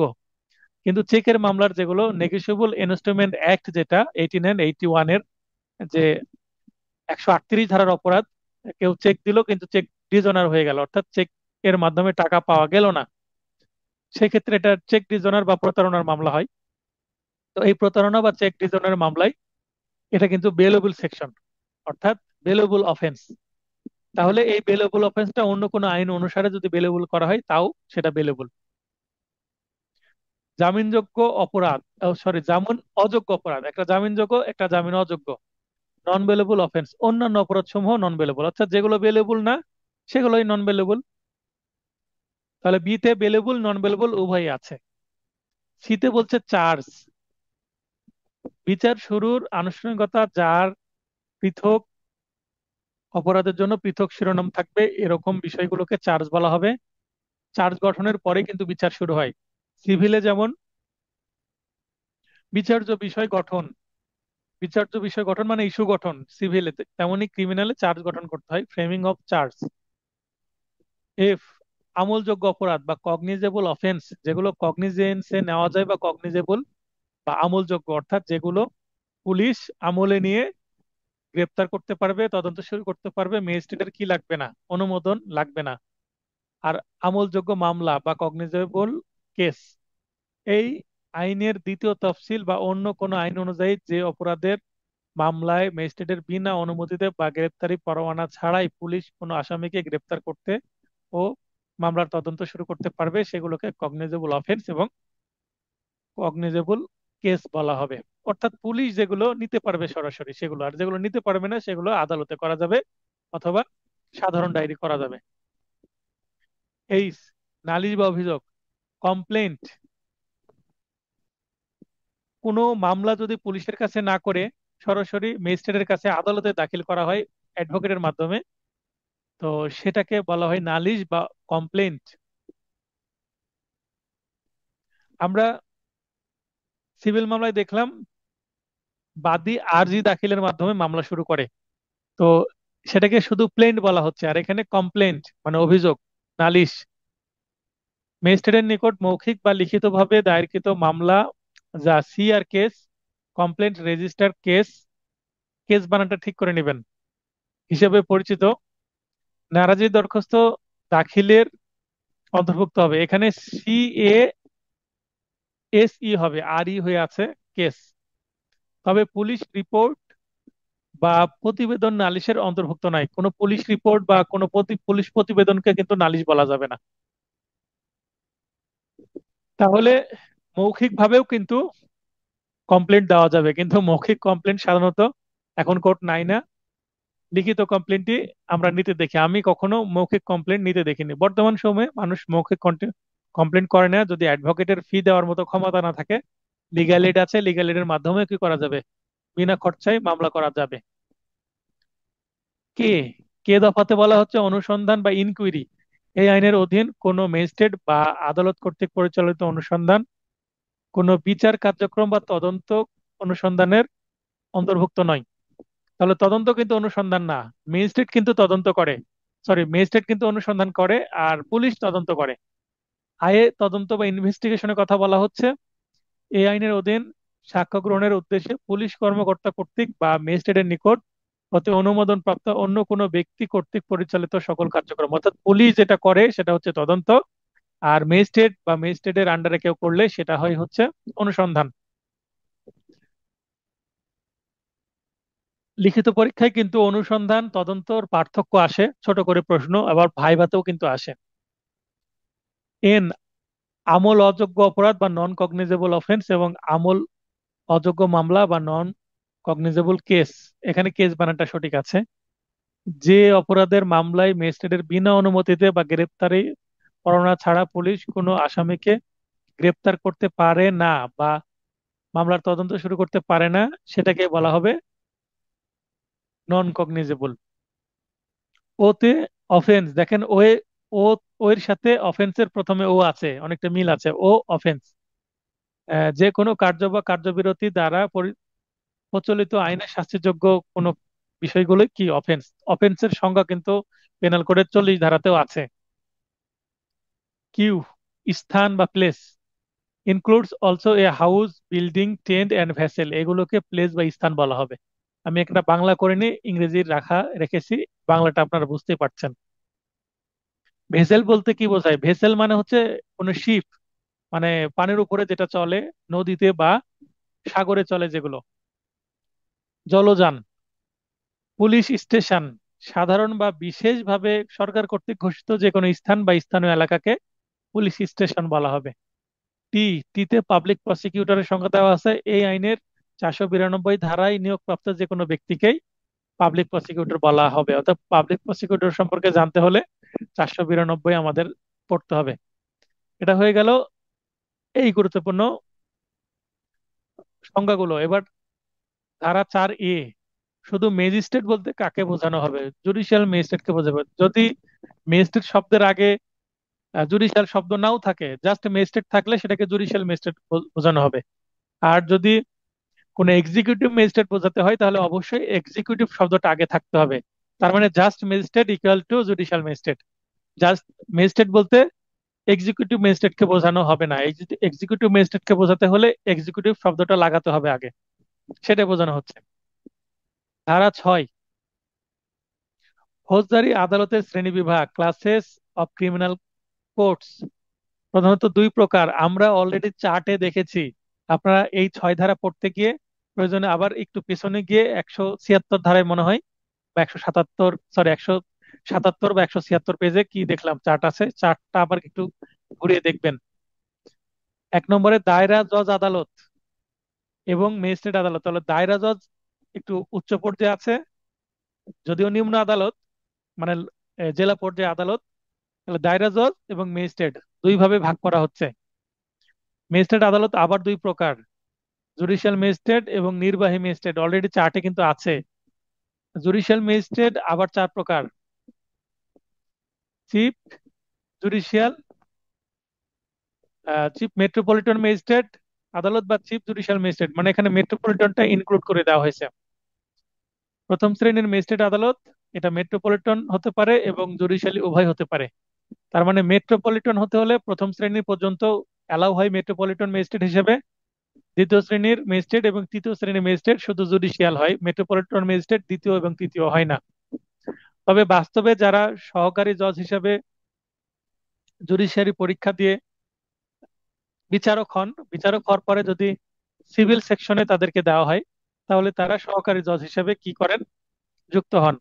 আর যদি তাদেরকে যুক্ত করা হয় ম্যাজিস্ট্রেট আদালতে, অর্থাৎ ক্রিমিনাল কোর্টের দায়িত্ব দেওয়া হয়, তখন তাদেরকে বলা হবে জুডিশিয়াল ম্যাজিস্ট্রেট। তো জুডিশিয়াল ম্যাজিস্ট্রেটরা কিন্তু সরাসরি দ্বিতীয় শ্রেণীর ম্যাজিস্ট্রেট হিসাবে নিয়োগ পান, তৃতীয় শ্রেণীর ম্যাজিস্ট্রেট হিসাবে নিয়োগ পান না। যদিও আইনে তৃতীয় শ্রেণীর ম্যাজিস্ট্রেট আছে, কিন্তু বাস্তবে এখন কোনো তৃতীয় শ্রেণীর ম্যাজিস্ট্রেট হয় না। অর্থাৎ যারা নতুন একজন ম্যাজিস্ট্রেট তিনিও কখনো তৃতীয় শ্রেণী হিসেবে নিয়োগ পান না, তিনি ডিরেক্ট দ্বিতীয় শ্রেণী হিসাবেই নিয়োগ পান। ব্যাখ্যা: অতিরিক্ত চিফ জুডিশিয়াল ম্যাজিস্ট্রেট আদালত এবং চিফ মেট্রোপলিটন ম্যাজিস্ট্রেট আদালতের অন্তর্ভুক্ত হবেন। অর্থাৎ এই চিফ জুডিশিয়ালের আন্ডারে থাকবেন, চিফ মেট্রোপলিটনের আন্ডারে থাকবেন অতিরিক্ত বা অ্যাডিশনাল চিফ, আর চিফ জুডিশিয়াল ম্যাজিস্ট্রেটের অন্তর্ভুক্ত হবে কে? অতিরিক্ত চিফ জুডিশিয়াল ম্যাজিস্ট্রেট। তার মানে ক্ষমতা প্রায় সেম অতিরিক্ত চিফের এবং চিফের, সেটা মেট্রোপলিটনে হোক বা জেলাতে জুডিশিয়াল ক্ষেত্রে হোক। ধারা 7, দায়রা বিভাগ ও জেলা। একটি দায়রা বিভাগে এক বা একাধিক জেলা থাকবে। বিভাগ ও জেলার সীমানা ও সংখ্যা সরকার নির্ধারণ করে দিবে। পরিবর্তন না হওয়া পর্যন্ত স্বাধীনতার পূর্ববর্তী বহাল থাকবে। অর্থাৎ 1971 সালে বাংলাদেশ স্বাধীন হলো, তার আগে থেকে তো আইন আছে। তো এই আগে যেভাবে জেলা ভাগ ছিল পাকিস্তান আমলে বা তার আগে ব্রিটিশ আমলে, সেটা যদি পরিবর্তন না করা হয় তো সেইভাবেই থাকবে। আর যদি পরিবর্তন করে বাংলাদেশ, তো সেইভাবে নতুন পরিবর্তিত অবস্থায় হবে, সেটা বোঝানো হচ্ছে। অর্থাৎ কাঠামো কেমন হবে আদালতের? মহানগর এলাকাও দায়রা বিভাগ হিসেবে পরিগণিত হবে। ধারা 9, দায়রা আদালত বা কোর্ট অফ সেশনস। দায়রা আদালতকে কোর্ট অফ সেশনস বলা হচ্ছে বা সেশন কোর্ট বলা হচ্ছে। তো সেশন কোর্ট গুলো কিরকম হবে? অলরেডি আমরা চার্টে দেখেছি। প্রত্যেকটি দায়রা বিভাগে 3 শ্রেণীর জজ থাকবেন: দায়রা জজ, অতিরিক্ত দায়রা জজ ও যুগ্ম দায়রা জজ। এই লাইনটা খুবই গুরুত্বপূর্ণ, এখান থেকে এমসিকিউ প্রশ্ন আসে যে কয় প্রকারের দায়রা জজ আছে? 3 প্রকারের। প্রতিটি দায়রা বিভাগে একটি দায়রা আদালত ও মহানগর এলাকায় হলে মহানগর দায়রা আদালত থাকবে। সরকার গেজেটে দায়রা আদালতের স্থান নির্ধারণ করে দিবে। অতিরিক্ত দায়রা জজ ও যুগ্ম দায়রা জজ নিয়োগ দেওয়া হবে। এখন তো কিছুদিন আগে আবার অনেকগুলো অতিরিক্ত দায়রা জজ দেওয়া হলো, যুগ্ম দায়রা জজ দেওয়া হলো, অনেক কোর্ট সংখ্যা বেড়ে গেছে। সংবিধানের 133 অনুচ্ছেদের ক্ষমতা বলে রাষ্ট্রপতি দায়রা, অতিরিক্ত দায়রা এবং যুগ্ম দায়রা জজ নিয়োগ দিয়ে থাকেন। একজন দায়রা জজ একটি দায়রা বিভাগের জন্য নিয়োগপ্রাপ্ত হবেন। পূর্বের প্রতিষ্ঠিত দায়রা আদালত এই আইনের মাধ্যমে প্রতিষ্ঠিত ধরতে হবে। অর্থাৎ যদি বাংলাদেশ স্বাধীন হওয়ার আগে কোনো ব্যক্তি যদি বিচারক হিসেবে থাকেন, তাহলে তাকেই স্বাধীনতার পরে বিচারক হিসেবে কন্টিনিউ করতে হবে, এটা বোঝানো হচ্ছে। অর্থাৎ স্বাধীনতার পরে তার চাকরি চলে যাবে না, তার চাকরি কন্টিনিউ হবে এবং আদালতও ওইভাবেই থাকবে। যেমন এখন আমরা ব্রিটিশ আমলের, পাকিস্তান আমলের কোর্ট ব্যবহার করি।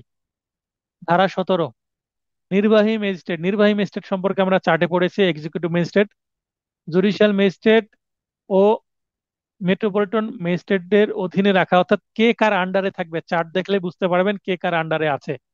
যেমন নির্বাহী ম্যাজিস্ট্রেটগণ জেলা ম্যাজিস্ট্রেটের আদালত এর অধীনে থাকবেন। আসলে জেলা ম্যাজিস্ট্রেট বলতে কাকে বোঝানো হয়? একজন ব্যক্তি যাকে আমরা জেলা প্রশাসক বলি, মানে সংক্ষেপে ডিস্ট্রিক্ট কমিশনার, ডিসি।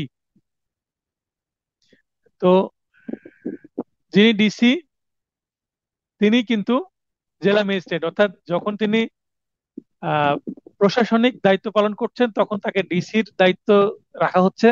তার মানে তিনি ডিসি, জেলা প্রশাসক হিসাবে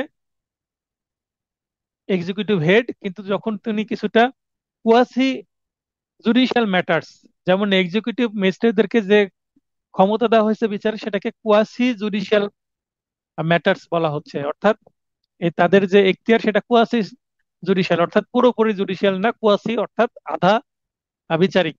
তো এই আধা বিচারিক যে ক্ষমতা দেওয়া হচ্ছে তার প্রধান হচ্ছে হচ্ছে জেলা ম্যাজিস্ট্রেট। তো ডিসি কিন্তু যখন বিচারিক ক্ষমতা প্রয়োগ করছেন তখন তাকে জেলা ম্যাজিস্ট্রেট বলা হবে। আর যখন তিনি প্রশাসনিক ক্ষমতা প্রয়োগ করবেন তখন ওনাকে আবার বলা হবে জেলা প্রশাসক, একই ব্যক্তি, two in one. Judicial magistrate গণ, তার মানে জুডিশিয়াল ম্যাজিস্ট্রেট গুলো গণ কিন্তু চিফ জুডিশিয়াল ম্যাজিস্ট্রেট এবং অতিরিক্ত চিফ জুডিশিয়াল ম্যাজিস্ট্রেটের অধীনে থাকবেন। যখন চিফ জুডিশিয়াল ম্যাজিস্ট্রেট কোনো কারণে ছুটিতে থাকবেন তখন ওনার চার্জে কিন্তু অতিরিক্ত চিফ জুডিশিয়াল ম্যাজিস্ট্রেট থাকেন।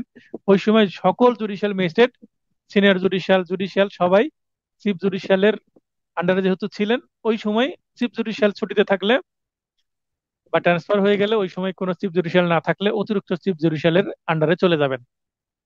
তেমনি মেট্রোপলিটন ম্যাজিস্ট্রেটগণ চিফ মেট্রোপলিটন ম্যাজিস্ট্রেটের আন্ডারে থাকবেন।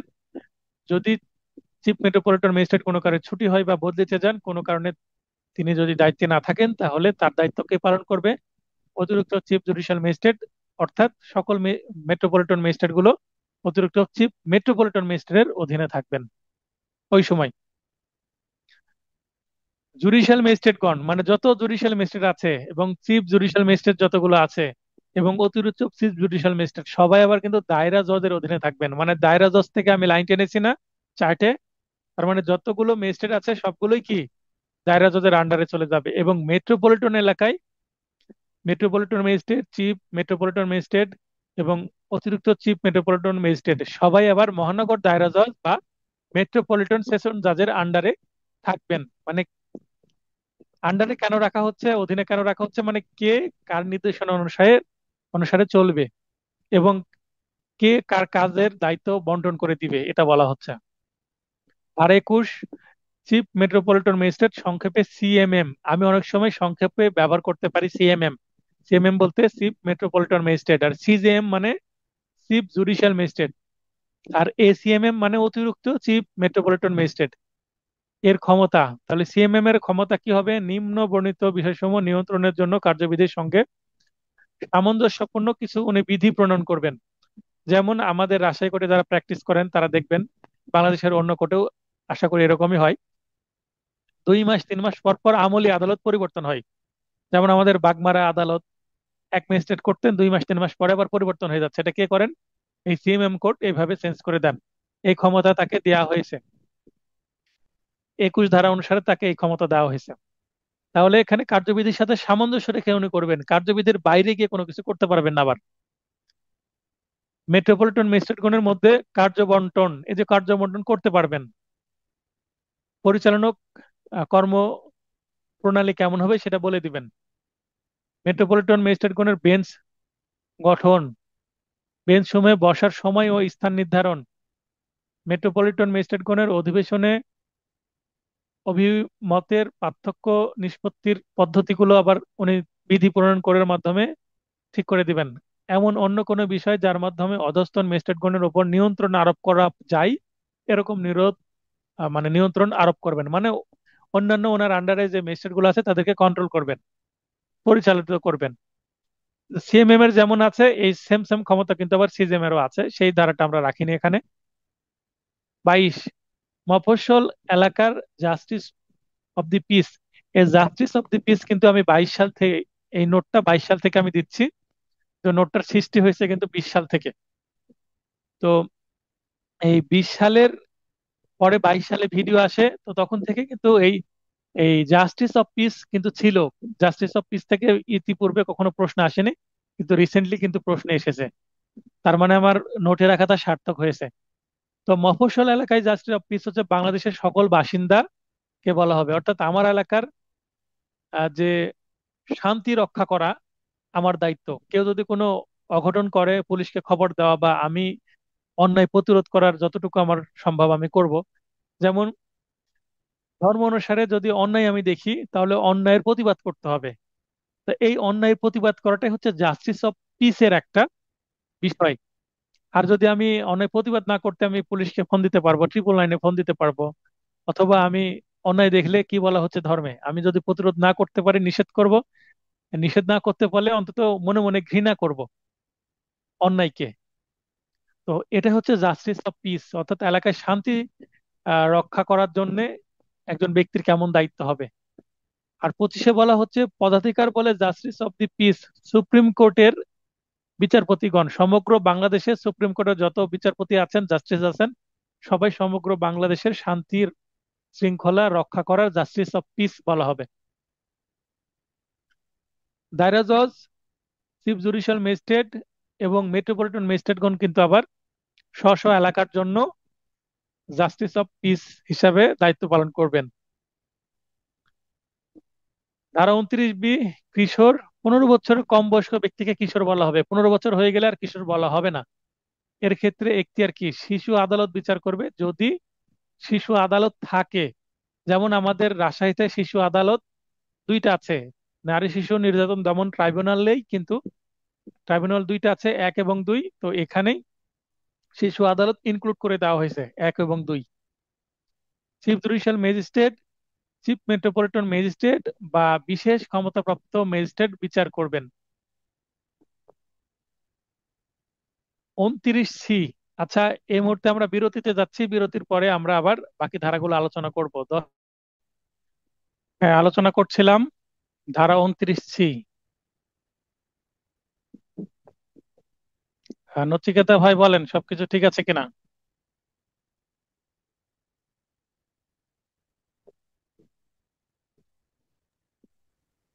স্যার ঠিক আছে। আচ্ছা, রুটিন দেখেছেন? নতুন রুটিন দিয়েছি। জি স্যার। আচ্ছা, পূজা উপলক্ষে ছুটি রেখেছি। ছুটির সময়টা ঠিক আছে তো, তাই না? জি। আর শনিবারের পরীক্ষাটা সোমবারে নিয়েছি, যেন একটু পরীক্ষার জন্য ভালো পড়াশোনা করা যায়। কারণ যারা পূজা কাটাবে তাদের তো আবার পড়তে সময় লাগবে, তাই না? জি স্যার। আচ্ছা, ঠিক আছে। তাহলে 29C এটি খুবই গুরুত্বপূর্ণ একটি সেকশন।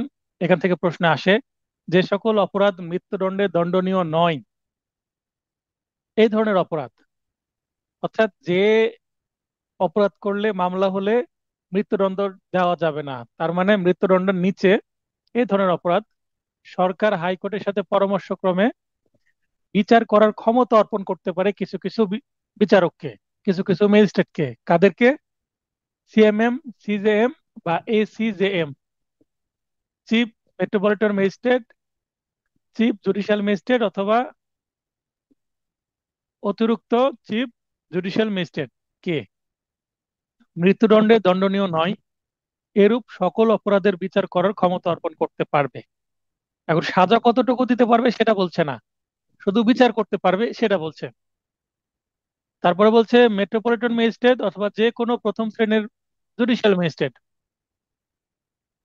এই দুই প্রকার ম্যাজিস্ট্রেটকে মৃত্যুদণ্ডে অথবা যাবজ্জীবন কারাদণ্ড অথবা 10 বছরের অধিক কারাদণ্ডে দণ্ডনীয় নয়। তার মানে 10 বছরের অধিক নয়, 10 বছর পর্যন্ত দণ্ডনীয় এই ধরনের মামলার বিচার করা, এরূপ সকল অপরাধের বিচার করার ক্ষমতা অর্পণ করতে পারবে। তার মানে কোন কোন মামলার বিচার করতে পারবে? ট্রায়াল করতে পারবে। যেমন আমরা দ্বিতীয় তফসিলের 8ম কলামে দেখলাম কোন আদালতে এই অপরাধের বিচার করা যাবে। তো সেটার বাইরে এসেও 29C-তে হাইকোর্টের সাথে পরামর্শ ক্রমে এই ধরনের সিদ্ধান্ত কিন্তু নিতে পারবে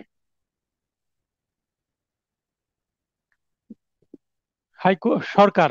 সরকার কোন কোন ম্যাজিস্ট্রেটকে বিশেষ ক্ষমতা দিয়ে দিবে। আচ্ছা, এবার 31। 31-এ বলা হচ্ছে হাইকোর্ট বিভাগ ও দায়রা জজ কর্তৃক প্রদত্ত দণ্ডসমূহ, দণ্ড প্রদানের ক্ষমতা, অর্থাৎ হাইকোর্ট এবং দায়রা জজ এই দুই প্রকার আদালত কি কি সাজা দিতে পারবে। আদালতের নাম হাইকোর্ট বিভাগ। মৃত্যুদণ্ড, যাবজ্জীবন কারাদণ্ড বা অন্যান্য মেয়াদের কারাদণ্ড, আইনে অনুমোদিত যে কোনো দণ্ড দিতে পারবে হাইকোর্ট বিভাগ। মানে মৃত্যুদণ্ড দিতে পারবে, এবং মৃত্যুদণ্ড তো সর্বোচ্চ, তার নিচে যে কোনো কারাদণ্ড দিতে পারবে।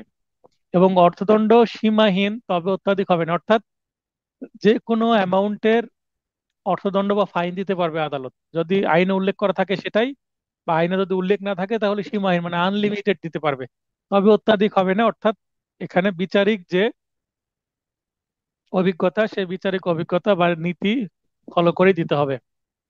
দায়রা জজ ও অতিরিক্ত দায়রা জজ, তাহলে দায়রা জজ এবং অতিরিক্ত দায়রা জজ, অর্থাৎ সেশন কোর্ট, সেশন জাজ এবং অ্যাডিশনাল সেশন জাজের ক্ষমতা কিন্তু সেম। আইনে অনুমোদিত যে কোনো দণ্ড, মৃত্যুদণ্ড কার্যকরের ক্ষেত্রে হাইকোর্টের অনুমোদন প্রয়োজন, যেটাকে আমরা 374 ধারায় ডেথ রেফারেন্স বলবো। অর্থাৎ কোনো দায়রা জজ বা অতিরিক্ত দায়রা জজ কোনো আসামি বা একাধিক আসামিকে যদি মৃত্যুদণ্ড দেয়, তাহলে এই মৃত্যুদণ্ড সরাসরি কার্যকর করা যায় না। ওই মামলার নথি সহ ডেথ রেফারেন্স আকারে 374 ধারার বিধান অনুসারে ওই দায়রা জজ বা অতিরিক্ত দায়রা জজ এই মৃত্যুদণ্ড কার্যকরের অনুমতি চেয়ে আবার হাইকোর্টের কাছে কি করে? প্রার্থনা করেন। তখন হাইকোর্ট যদি অনুমতি দেয় তাহলেই তার ফাঁসি দেওয়া যায়। আর অর্থদণ্ড সীমাহীন তবে অত্যাধিক নয়। আর যুগ্ম দায়রা জজ, তাহলে দায়রা জজ 3 প্রকার, আমরা দায়রা এবং অতিরিক্ত দায়রা দেখলাম, এবং নিচে তৃতীয় প্রকার হচ্ছে যুগ্ম দায়রা জজ। অনধিক 10 বছর কারাদণ্ড দিতে পারবে, 10 বছরের উপরে দিতে পারবে না, 10 বছর ম্যাক্সিমাম। এবং ইনি অর্থদণ্ড দিতে পারবেন সীমাহীন, তবে অত্যাধিক নয়। এই জায়গায় কে বুঝতে পারেননি বলেন? এখানে টোটাল 4টা কোর্ট, হাইকোর্ট, দায়রা জজ, অতিরিক্ত দায়রা জজ এবং যুগ্ম দায়রা জজ, এই 4টা কোর্টের দণ্ড বা পানিশমেন্ট প্রদানের ক্ষমতা সম্পর্কে আলোচনা করা হয়েছে। এই 31 ধারাকে বুঝতে পারেননি বলেন? এখান থেকে কিন্তু প্রশ্ন আসে। তাহলে ধরে নিচ্ছে বুঝতে পেরেছেন। ধারা 32 স্টার চিহ্ন দেওয়া আছে, দ্যাট মিনস এখানে পরিবর্তন হয়েছে, অর্থাৎ রিসেন্টলি যে অ্যামেন্ডমেন্টের মাধ্যমে এখানে ব্যাপক পরিবর্তন করা হয়েছে 10 আগস্টের যে সংশোধনী, সেখানে ম্যাজিস্ট্রেটগণ কর্তৃক প্রদত্ত দণ্ডসমূহ, দণ্ড প্রদানের ক্ষমতা, নির্জন অবরোধ সহ। তাহলে ম্যাজিস্ট্রেটরা কি কি দিতে পারবে? তৃতীয় শ্রেণীর ম্যাজিস্ট্রেট 2 বছর কারাদণ্ড দিতে পারবে। এখানে কিন্তু টাকার পরিমাণ 2000 ছিল, এখানে 2000 থেকে 2 লক্ষ টাকা করে দেওয়া হয়েছে অর্থদণ্ড। তার মানে অনধিক অর্থদণ্ড সর্বোচ্চ, অনধিক মানে সর্বোচ্চ ম্যাক্সিমাম। আগে ম্যাজিস্ট্রেট দিত 2000 টাকা, এখন ম্যাজিস্ট্রেটকে ক্ষমতা দেওয়া হয়েছে 2 লক্ষ টাকা পর্যন্ত। হ্যাঁ, আবু জুয়েল ভাই হাত উত্তোলন করেছেন, বলেন।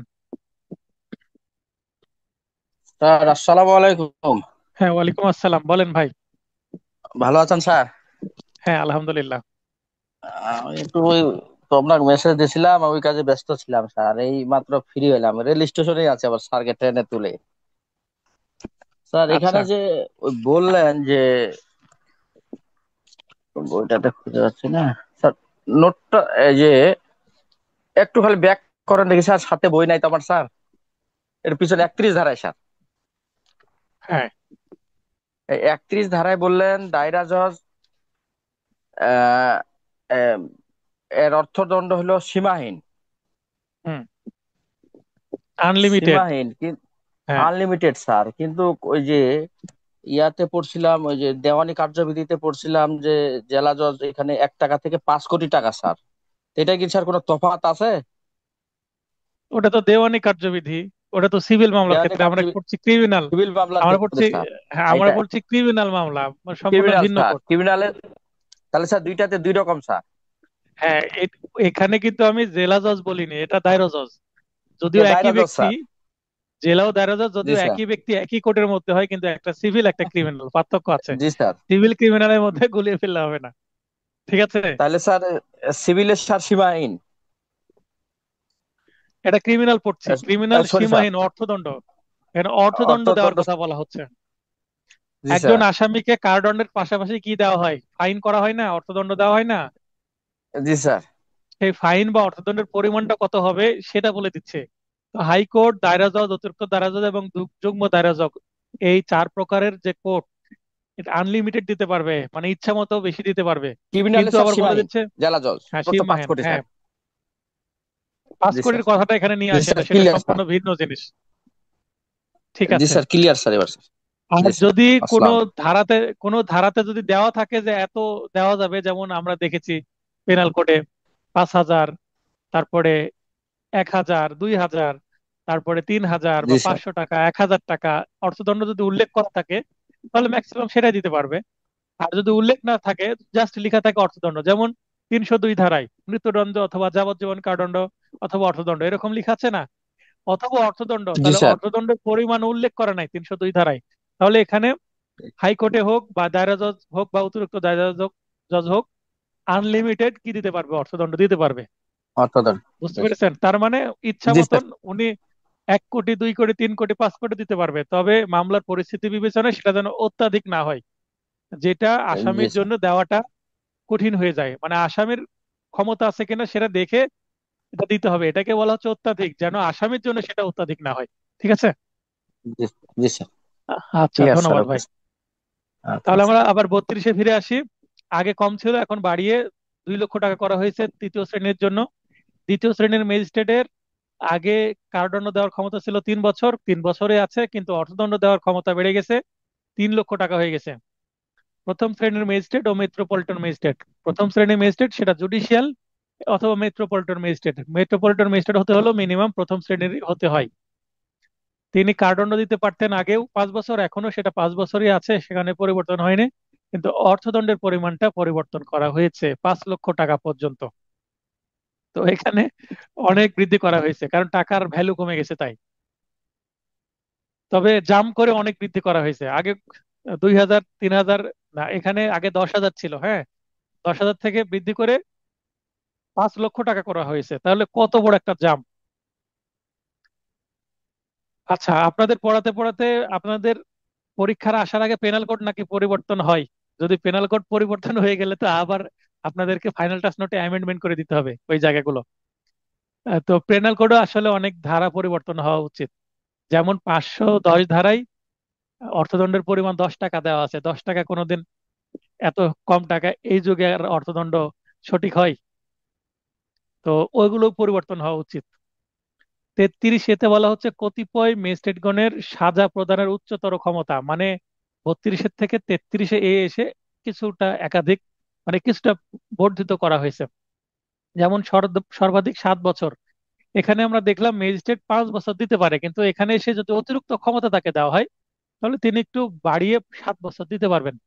আমরা যেমন 29 দেখলাম যে বিচার করার ক্ষমতা যদি হাইকোর্ট, সরকার হাইকোর্টের সাথে পরামর্শক্রমে কোনো এক্সিকিউটিভ, মানে স্পেশাল ম্যাজিস্ট্রেট বলা হচ্ছে এখানে। 29 ধারা বলে বিশেষ ক্ষমতাপ্রাপ্ত ম্যাজিস্ট্রেট, মানে যেটা স্পেশাল ম্যাজিস্ট্রেট, স্পেশালি ইম্পাওয়ার্ড ম্যাজিস্ট্রেট যেগুলো, সেগুলো মৃত্যুদণ্ড বা যাবজ্জীবন কারাদণ্ড অথবা 7 বছর অধিক কারাদণ্ড ব্যতীত, দেখেন শব্দটা লক্ষ্য করবেন, খুবই গুরুত্বপূর্ণ একটা শব্দ, ব্যতীত, ব্যতীত যে কোনো কারাদণ্ড দিতে পারবে। তার মানে 7 বছর পর্যন্ত ম্যাক্সিমাম দিতে পারবে, 7 বছরের উপরে আর দিতে পারবে না, বা যাবজ্জীবন দিতে পারবে না, বা মৃত্যুদণ্ড দিতে পারবে না। 7 বছর পর্যন্ত দিতে পারবে, কিন্তু 32-এ আমরা দেখলাম ম্যাক্সিমাম 5 বছর দেওয়া যায়। তো এখানে এসে 7 বছরের কথা বলা হলো। তাহলে এই 7 বছরটা কি হতে পারে? হয়তোবা অতিরিক্ত চিফ জুডিশিয়াল, বা অতিরিক্ত মেট্রোপলিটন, বা অতিরিক্ত মানে সিএমএম বা সিজিএম, মানে চিফ জুডিশিয়াল ম্যাজিস্ট্রেট বা চিফ জুডিশিয়াল ম্যাজিস্ট্রেট, ইনাদের ক্ষমতার কথা হয়তো বা এখানে বলা হচ্ছে, তাদেরকে এই পাওয়ারটা দেওয়া হতে পারে। কারণ 32-এ কিন্তু অতিরিক্ত চিফ এবং চিফের পাওয়ারের কথা বলা নাই। তাহলে 33 অনুসারে হয়তো বা অতিরিক্ত চিফ এবং চিফের পাওয়ারের কথা এখানে বলা হচ্ছে এভাবে। এছাড়াও আমরা যে তফসিল গুলো, সেগুলোতেও পাবো এগুলো।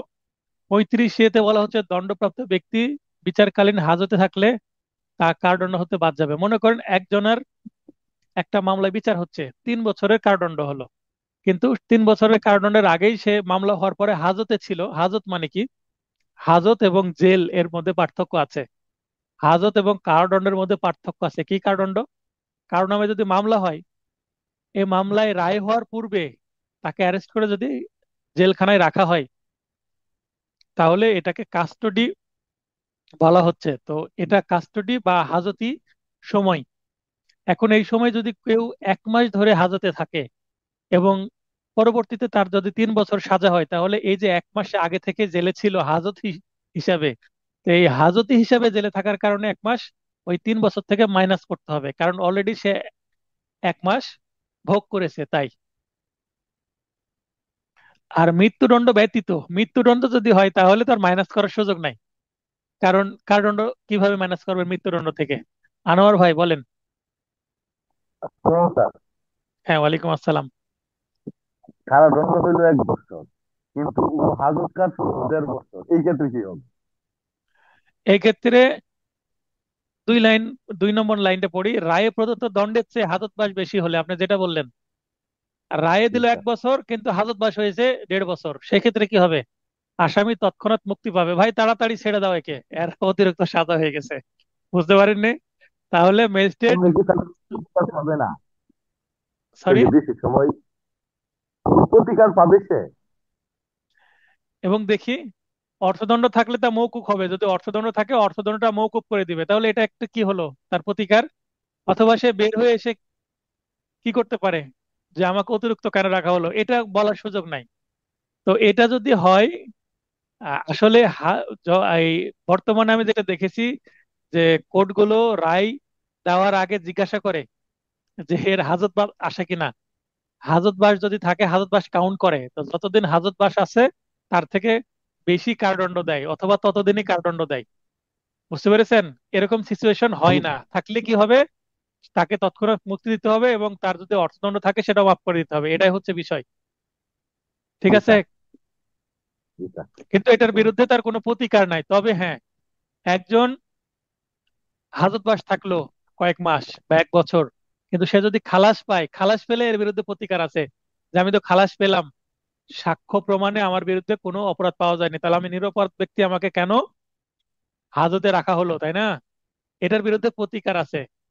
এটার বিরুদ্ধে প্রতিকার এই আইনের 250 ধারাতে আছে, এবং এই দণ্ডবিধির বা পেনাল কোডের 211 ধারাতেও আছে। এছাড়াও সিভিল প্রতিকারও আছে।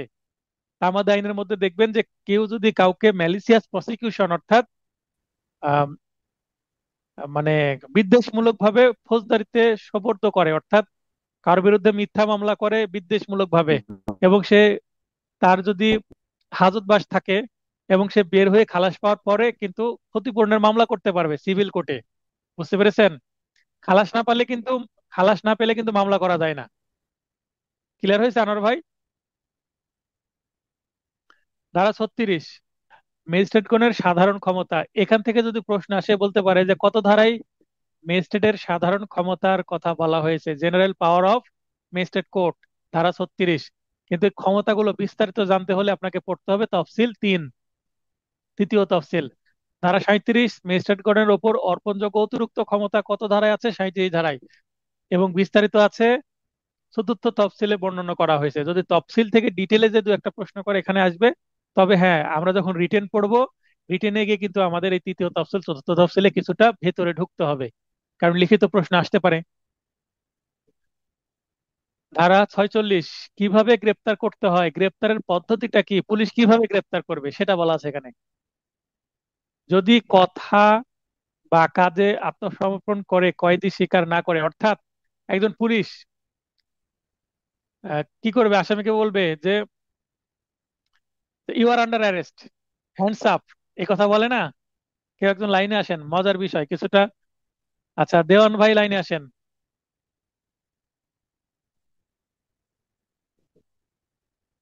দেওয়ান ভাই।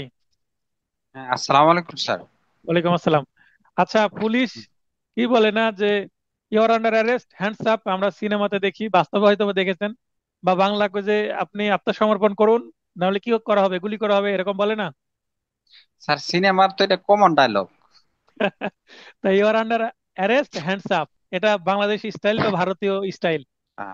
মানে ভারতীয় উপমহাদেশে এইভাবে বলে, কিন্তু দেখবেন যে ওয়েস্টার্ন কান্ট্রিতে, আমেরিকা, ইউকে, আমেরিকাতে এরকম বলে যে ফ্রিজ, হ্যাঁ ফ্রিজ বলে, বা লে ডাউন, মানে শুয়ে পড়ো বা কি হও, ফ্রিজ হয়ে যাও মানে ওখানে দাঁড়িয়ে যাও।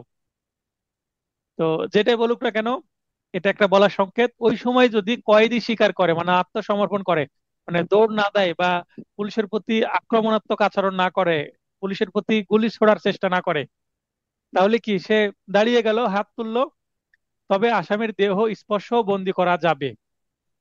তাহলে সে স্যার যদি কক্সবাজার, স্যার বলেন। কক্সবাজার থানার ওসি প্রদীপ যে ওই যে হুম, মেজর সিনহারে যে মারলো, হ্যাঁ তো হাত, দুই হাত উপরে তুইলা বলছে যে আমি সমস্যা নাই, আমার কাছে কিছু নাই, তারপরে গুলি করছে, প্রদীপের নির্দেশে গুলি করে হত্যা করছে মেজর তো সিনহা। সেটা, সেটা তো অন্যায় করেছে বলেই তো তার সাজা হয়েছে, তাই না?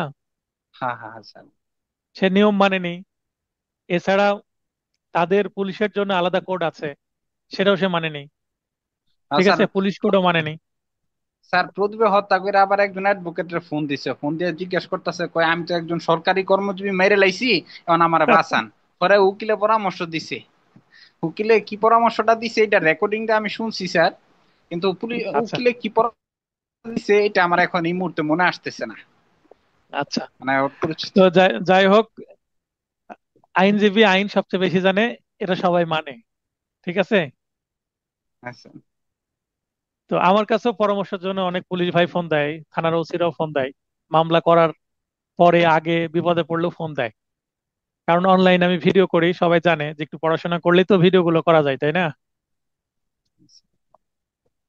তারপরে আমার ফোন নাম্বারটা অ্যাভেলেবল, প্রতিটা ভিডিওতে থাকে।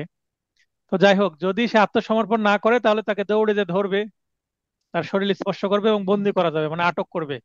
আমরা পেনাল কোডে জানি কাউকে যদি আটকানো হয় তাহলে কি হবে, এটা কনফাইনমেন্ট বা বাধা দেওয়া। তো পুলিশের ক্ষেত্রে এটা কিন্তু অন্যায় হবে না, কারণ সে অ্যারেস্ট হচ্ছে না, সে আত্মসমর্পণ করছে না, তাই তাকে জোর করে অ্যারেস্ট করা যাবে। গ্রেপ্তারের চেষ্টায় প্রতিরোধ, মানে সে যদি রেজিস্ট করে, হ্যাঁ রেসিস্ট করে, রেসিস্টিং এন্ডেভার টু অ্যারেস্ট, এন্ডেভার মানে ইচ্ছাকৃত ভাবে।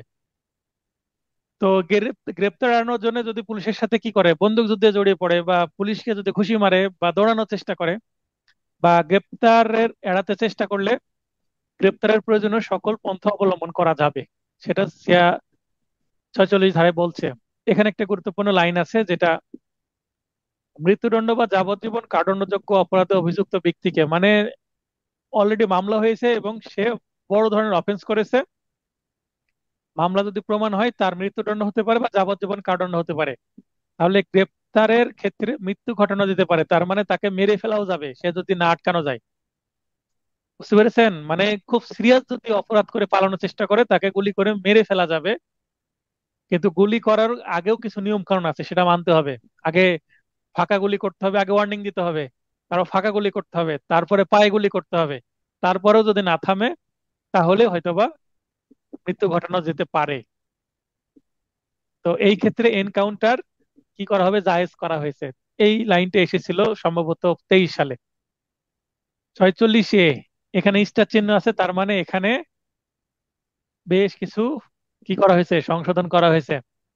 গ্রেপ্তারের পদ্ধতি ও গ্রেপ্তারকারী কর্মকর্তার দায়িত্ব সমূহ কেমন হবে। মানে যে গ্রেপ্তার করতে গেছে তাকে বলা হচ্ছে মানে গ্রেপ্তারকারী কর্মকর্তা।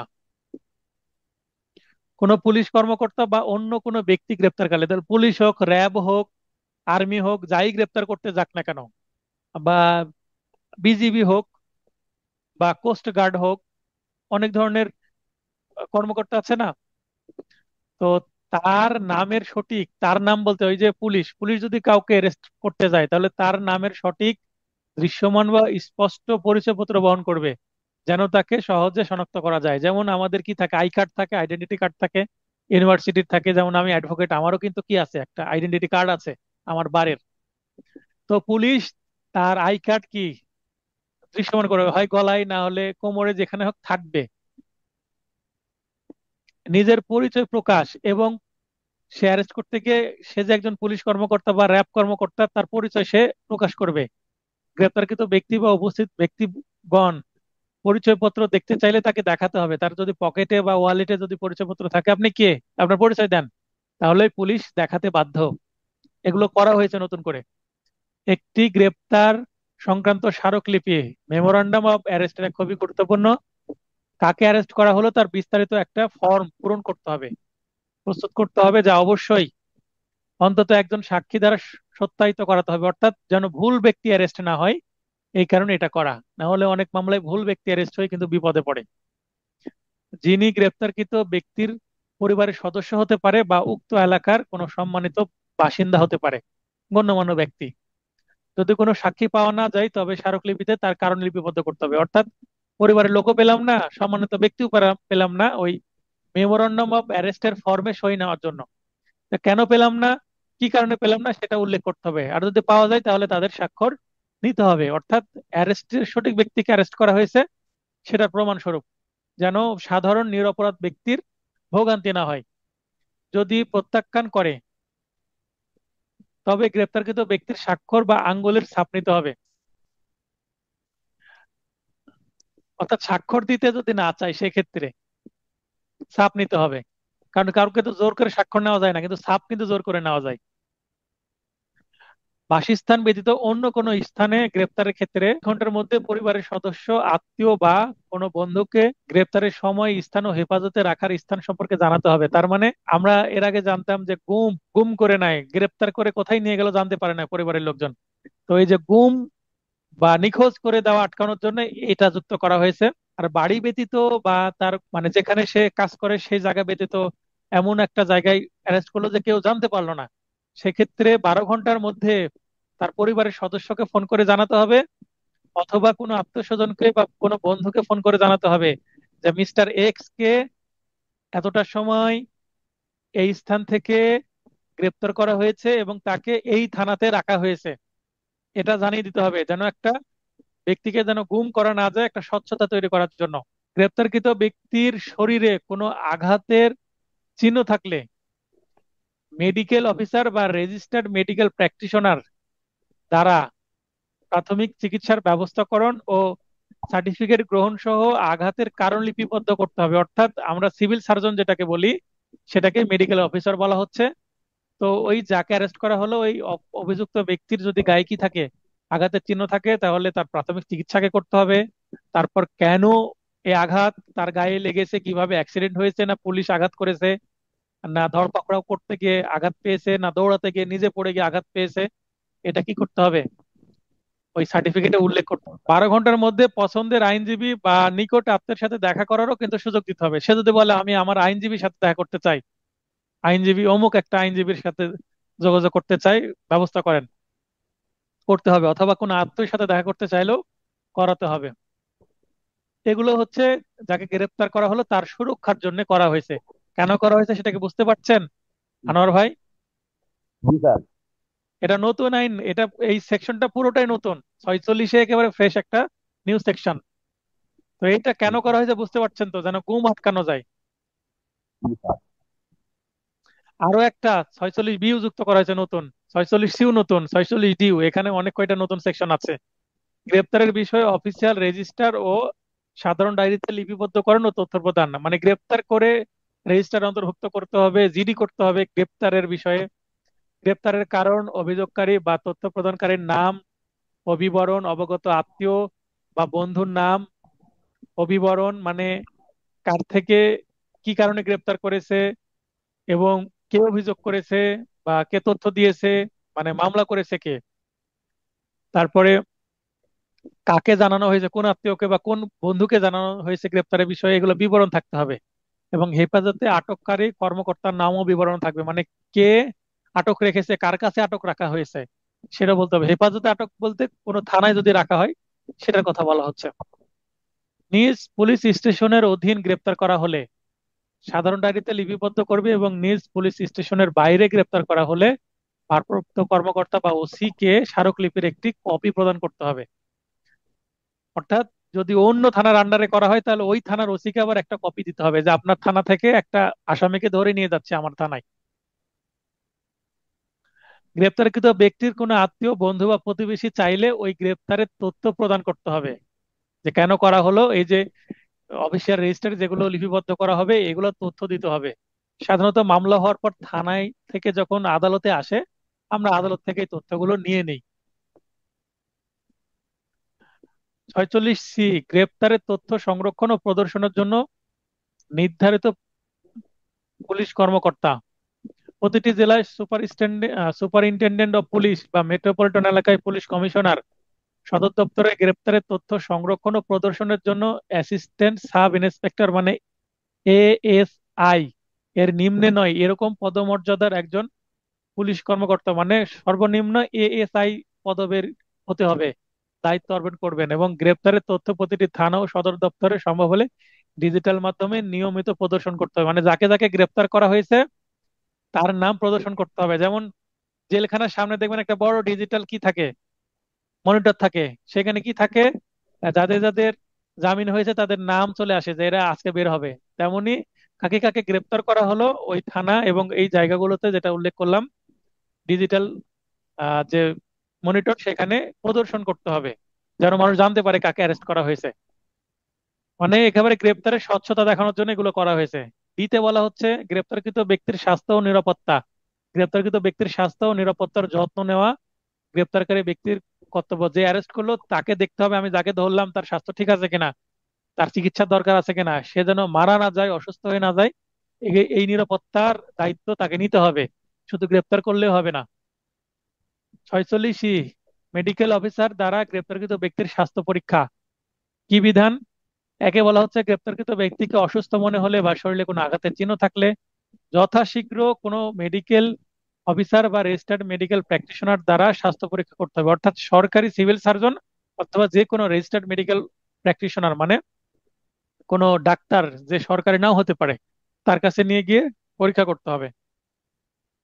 শর্ত হচ্ছে গ্রেপ্তারকৃত ব্যক্তি নারী হলে, যদি নারী হয় তাহলে নারী মেডিকেল অফিসার, অর্থাৎ নারী যদি আসামি হয় বা অভিযুক্ত বেশি হয়, অ্যাকিউজড পার্সন নারী হলে নারী মেডিকেল অফিসার, মানে নারী ডাক্তার দিয়ে নারীকে বা নারী নার্স দিয়ে, নারী মেডিকেল প্র্যাকটিশনার বা নারী নার্স বা নারী সহকারী দ্বারা স্বাস্থ্য পরীক্ষা করতে হবে। অর্থাৎ কোনো নারী আসামির শরীরে কোনো পুরুষ ডাক্তার বা নার্স হাত দিবে না, নারী ডাক্তার বা নার্সই হাত দিবে। উক্ত স্বাস্থ্য পরীক্ষার একটি প্রতিবেদন সহ একটি সার্টিফিকেট প্রদান করবে, যেটা একটু আগেও আমরা দেখলাম একই বিষয়। কোনো গ্রেপ্তারকৃত ব্যক্তিকে অসুস্থ বা আঘাতপ্রাপ্ত অবস্থায় ম্যাজিস্ট্রেটের নিকট উপস্থিত বা চালান করা হলে, আমরা জানি আসামিকে চালান দেওয়া বলে, গ্রেপ্তার করার পর ম্যাজিস্ট্রেটের কাছে চালান দেয় বা ফরওয়ার্ড করা হয়। তো ম্যাজিস্ট্রেটের কাছে নেওয়া হলে ম্যাজিস্ট্রেট যদি মনে করে যে এই লোককে তো অসুস্থ মনে হচ্ছে, এই মহিলাকে অসুস্থ মনে হচ্ছে, সেক্ষেত্রে ম্যাজিস্ট্রেট চিকিৎসার জন্য প্রয়োজনীয় আদেশ দিবেন। তখন ম্যাজিস্ট্রেট বলবে যে যেহেতু পুলিশ কোনো ব্যবস্থা নেয়নি, ম্যাজিস্ট্রেট বলবে যে তাড়াতাড়ি চিকিৎসার ব্যবস্থা করেন। শর্ত হচ্ছে গ্রেপ্তারকৃত ব্যক্তিকে গুরুতর আঘাতপ্রাপ্ত বা অসুস্থতার কারণে মেডিকেলে বা হাসপাতালে ভর্তি প্রয়োজন হলে এবং শারীরিকভাবে তাকে ম্যাজিস্ট্রেটের নিকট উপস্থিত করা অসম্ভব হলে, মানে সে খুব অসুস্থ, তাকে আগে চিকিৎসা দেওয়া দরকার, ম্যাজিস্ট্রেটের কাছে দেওয়ার দরকার নাই, সেক্ষেত্রে ম্যাজিস্ট্রেটের কাছে সরাসরি তার সশরীরে উপস্থিত করার দরকার নাই। ম্যাজিস্ট্রেটের সন্তুষ্টি সাপেক্ষে ইলেকট্রনিক ভিডিও লিংকের মাধ্যমে তাকে উপস্থিত বা চালান করা যাবে। যেমন জুমে ক্লাস নিচ্ছি আমি, এটার একটা লিংক দিয়ে দিচ্ছি আমি হোয়াটসঅ্যাপে, তো এটাকে বলা হচ্ছে আমি ভিডিও কলের মাধ্যমে, ভিডিও মিটিং এর মাধ্যমে আপনাদের সাথে ক্লাস নিচ্ছি। তো মনে করেন মেডিকেলে বসে থেকে বা পুলিশের ভ্যানে যেতে যেতে হয়তো বা ম্যাজিস্ট্রেটকে কি দিতে পারে, কল দিতে পারে, ভিডিও কল। ভিডিও কল দিয়ে বা একটা লিংক পাঠিয়ে যে স্যার এই লিংকে আপনি প্রবেশ করেন এবং ভিডিও কলে দেখেন এই আসামিকে গ্রেপ্তার করেছে, তার মানে ভিডিও কলে আসামির চালানো হয়ে যেতে পারে যদি আসামি খুব গুরুতর অসুস্থ হয় সেক্ষেত্রে। কারণ তাকে ম্যাজিস্ট্রেটের কাছে সশরীরে নিয়ে যাওয়ার থেকে তার চিকিৎসা করা যদি জরুরি হয় সেক্ষেত্রে। তার মানে এই যে ভিডিও লিংকের বিষয়টা নতুন আসছে, এর আগে ভিডিও লিংকের মাধ্যমে আসামি চালানের বিধান ছিল না। 47 আগের ধারা, যাকে গ্রেপ্তার করা হবে সে কোন স্থানে প্রবেশ করলে, মানে পালিয়ে একটা দোকানের মধ্যে চলে গেছে বা একটা বাড়িতে চলে গেছে, সেক্ষেত্রে কি গ্রেপ্তারের উদ্দেশ্যে উক্ত স্থানে বা বাড়ি বা দোকানে প্রবেশ করে এবং তল্লাশি করা যাবে। ধারা 51, গ্রেপ্তারকৃত ব্যক্তির দেহ তল্লাশি। দেহ তল্লাশি পূর্বক পরিধেয় বস্ত্র ব্যতীত অন্যান্য দ্রব্যাদি নিরাপদ হেফাজতে রাখতে পারবে। একজন সাক্ষীর উপস্থিতিতে গ্রেপ্তারকারী অফিসার, মানে যে গ্রেপ্তার করবে, একটি জব্দ তালিকা প্রস্তুত করবেন। এটা কিন্তু নতুন ধারা 51, সরি, এটা পুরাতন ধারার মধ্যে নতুন কিছু যুক্ত করেছে। তাতে সাক্ষীর স্বাক্ষর নিতে হবে, জব্দ তালিকায় একটি অনুলিপি গ্রেপ্তারকৃত ব্যক্তিকে বা তার মনোনীত, এখানে ব্যক্তিকে, এখানে বার লেখা আছে তো, এই বার হবে না,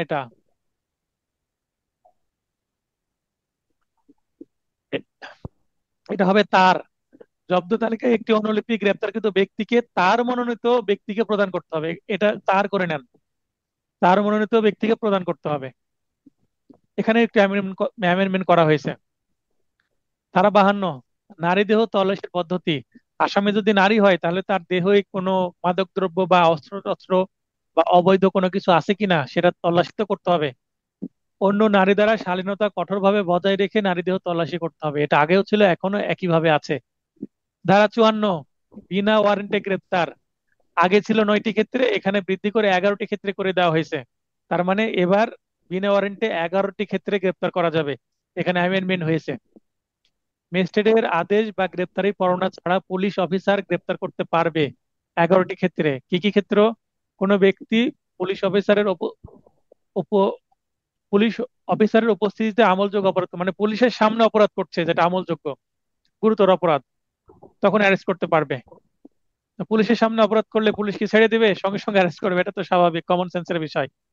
যার বিরুদ্ধে যুক্তিসঙ্গত অভিযোগ করা হয়েছে বা বিশ্বাসযোগ্য তথ্য পাওয়া গিয়েছে বা যুক্তিসঙ্গত সন্দেহ হয় যে সে 7 বছরের কম বা বেশি মেয়াদের কারণে দণ্ডনীয় অপরাধ করেছে, তবে শর্ত হলো উক্ত অপরাধ করেছে মর্মে পুলিশ অফিসারের বিশ্বাসের যুক্তিসঙ্গত কারণ থাকবে এবং পুলিশ অফিসার সন্তুষ্ট হন যে উক্ত ব্যক্তির গ্রেপ্তারে নিম্নলিখিত প্রয়োজনীয় মানে উদ্দেশ্য প্রয়োজনীয় কিছু বিষয় আছে, যেমন উক্ত ব্যক্তিকে আর কোনো অপরাধ করা হতে বিরত রাখা। একটা অপরাধ করেছে, তাকে না ধরলে আরো একটা অপরাধ করতে পারে, এরকম পরিস্থিতিতে অপরাধের যথেষ্ট তদন্ত করতে হলে তাকে অ্যারেস্ট করা জরুরি, নাহলে পালিয়ে যাবে।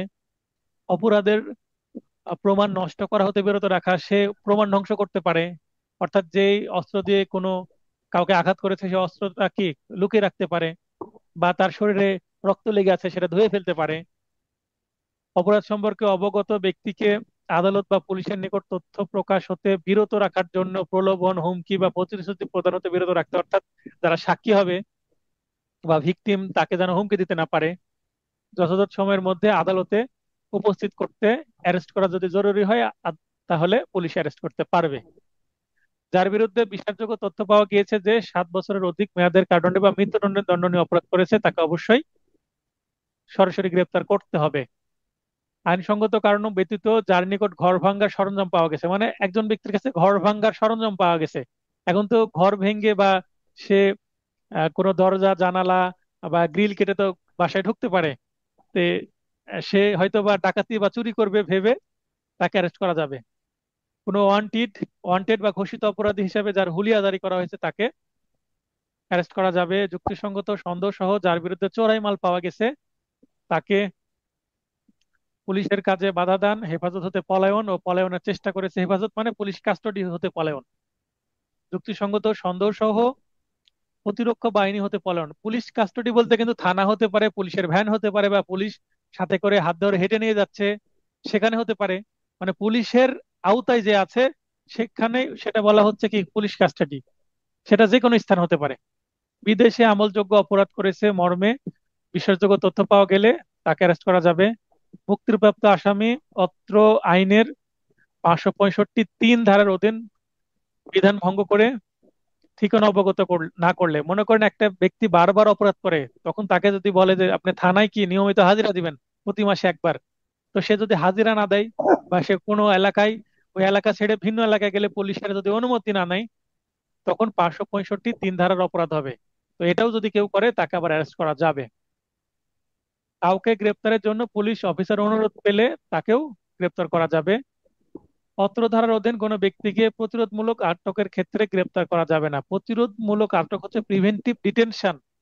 প্রিভেন্টিভ ডিটেনশনটা কি? একটা ব্যক্তি একটা অপরাধ করতে পারে এরকম একটা তথ্য পাওয়া গেছে, কোনো বড় ধরনের ঘটনা ঘটাতে পারে, তখন তাকে আটক রাখা যেতে পারে অপরাধ করতে বিরত রাখার জন্য।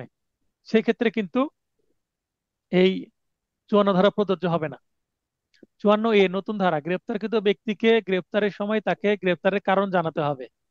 এই 54 ধারাতে গ্রেপ্তার করলেও। 59 বেসরকারি ব্যক্তি কর্তৃক গ্রেপ্তার, অর্থাৎ আমি একজন সাধারণ। আচ্ছা, আপনাদের একটু কষ্ট হয়ে গেল, যেহেতু 9:30টায় ক্লাস শুরু হয়েছে তাই একটু দেরি হচ্ছে। আর যেহেতু আজকে এই সাবজেক্টের প্রথম ক্লাস, প্রথম দিকে অনেকটা আলোচনা হয়েছে, এই কারণে একটু বেশি সময় লাগলো। যাই হোক, আশা করি আগামী ক্লাসে এতটা সময় লাগবে না। 59-এ বলা হচ্ছে বেসরকারি ব্যক্তি কর্তৃক গ্রেপ্তার। বেসরকারি ব্যক্তি কর্তৃক বলতে পুলিশ বাদে, পুলিশ র্যাব মানে যারা গ্রেপ্তার করা যাদের কাজ, অর্থাৎ প্রশাসনের লোকজন ছাড়া। যেমন আমি অ্যাডভোকেট হতে পারি কিন্তু আমি এক্ষেত্রে একজন বেসরকারি ব্যক্তি, মানে একজন ব্যক্তিকে অ্যারেস্ট করার কিন্তু আমার কি নাই, এখতিয়ার নাই। তারপরেও একজন রিক্সাওয়ালা, একজন দোকানদার, যে কোনো ব্যক্তি বাংলাদেশের সাধারণ নাগরিক হিসেবেও কিন্তু গ্রেপ্তার করতে পারবে, যেটা 59-এ তাকে ক্ষমতা দেওয়া হয়েছে। কিভাবে? আমলযোগ্য, জামিন অযোগ্য অপরাধকৃত ব্যক্তিকে গ্রেপ্তার পূর্বক অবিলম্বে পুলিশের নিকট অর্পণ করতে হবে। অর্থাৎ আমার সামনে কেউ গ্রেপ্তার করলে আমি যদি তাকে আটকানোর ক্ষমতা রাখি, তাকে আটকে পুলিশে দিয়ে দিব। তেমনি যদি একজন রিস্কালার সামনে কি হয়, অপরাধ করে কেউ, তাকে ধরে পুলিশে দিবে। যেমন অনেক সময় চোর চুরি করতে গিয়ে ধরা পড়লে মানুষজন ধরে না, ধরে পুলিশে দিয়ে দিতে হবে। কিন্তু ওই যে পুলিশকে দেওয়ার আগে যে মারধর করে, আটকে রাখে, সেটা করা উচিত না। সেটা মানে বেআইনি কাজ।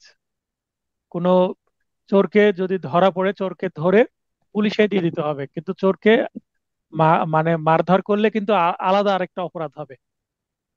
61 গ্রেপ্তারকৃত ব্যক্তিকে 24 ঘন্টার বেশি আটক রাখা যাবে না, এক্ষেত্রে যাতায়াতের সময়টুকু বাদ যাবে। অর্থাৎ 24 ঘন্টার মধ্যে আপনাকে পৌঁছে দিতে হবে, কিন্তু যাতায়াত করতে যদি 2-1 ঘন্টা লাগে সেই সময়টা কিন্তু মাইনাস করতে হবে। 62, সিএমএম বা সিজেএম অর্থাৎ চিফ মেট্রোপলিটন ম্যাজিস্ট্রেট অথবা চিফ জুডিশিয়াল ম্যাজিস্ট্রেট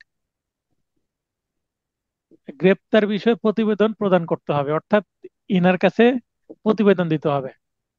চালানের মাধ্যমে কিন্তু প্রতিবেদন চলে যায় চালানের পরপরেই। 63, গ্রেপ্তারকৃত ব্যক্তির মুক্তি। যাকে অ্যারেস্ট করা হয়েছে সে কি মুক্তি পাবে না? সে কি সারা জীবন গ্রেপ্তার অবস্থায় থাকবে, আটক অবস্থায় থাকবে? হ্যাঁ, নিজ মুচলেকায় অর্থাৎ বন্ড যদি দেয় তাহলে মুক্তি পেতে পারে। এই মুক্তি কে দিতে পারে? যে গ্রেপ্তার করলো সে, অথবা থানার ভারপ্রাপ্ত কর্মকর্তা, ওসিও কিন্তু নিজ মুচলেকায় গ্রেপ্তার দিয়ে দিতে পারে। ওসিরও কিন্তু মুচলেকায় ছেড়ে দেওয়ার ক্ষমতা আছে। অথবা জামিনে বা ম্যাজিস্ট্রেটের বিশেষ আদেশ ব্যতীত মুক্তি পাবে না।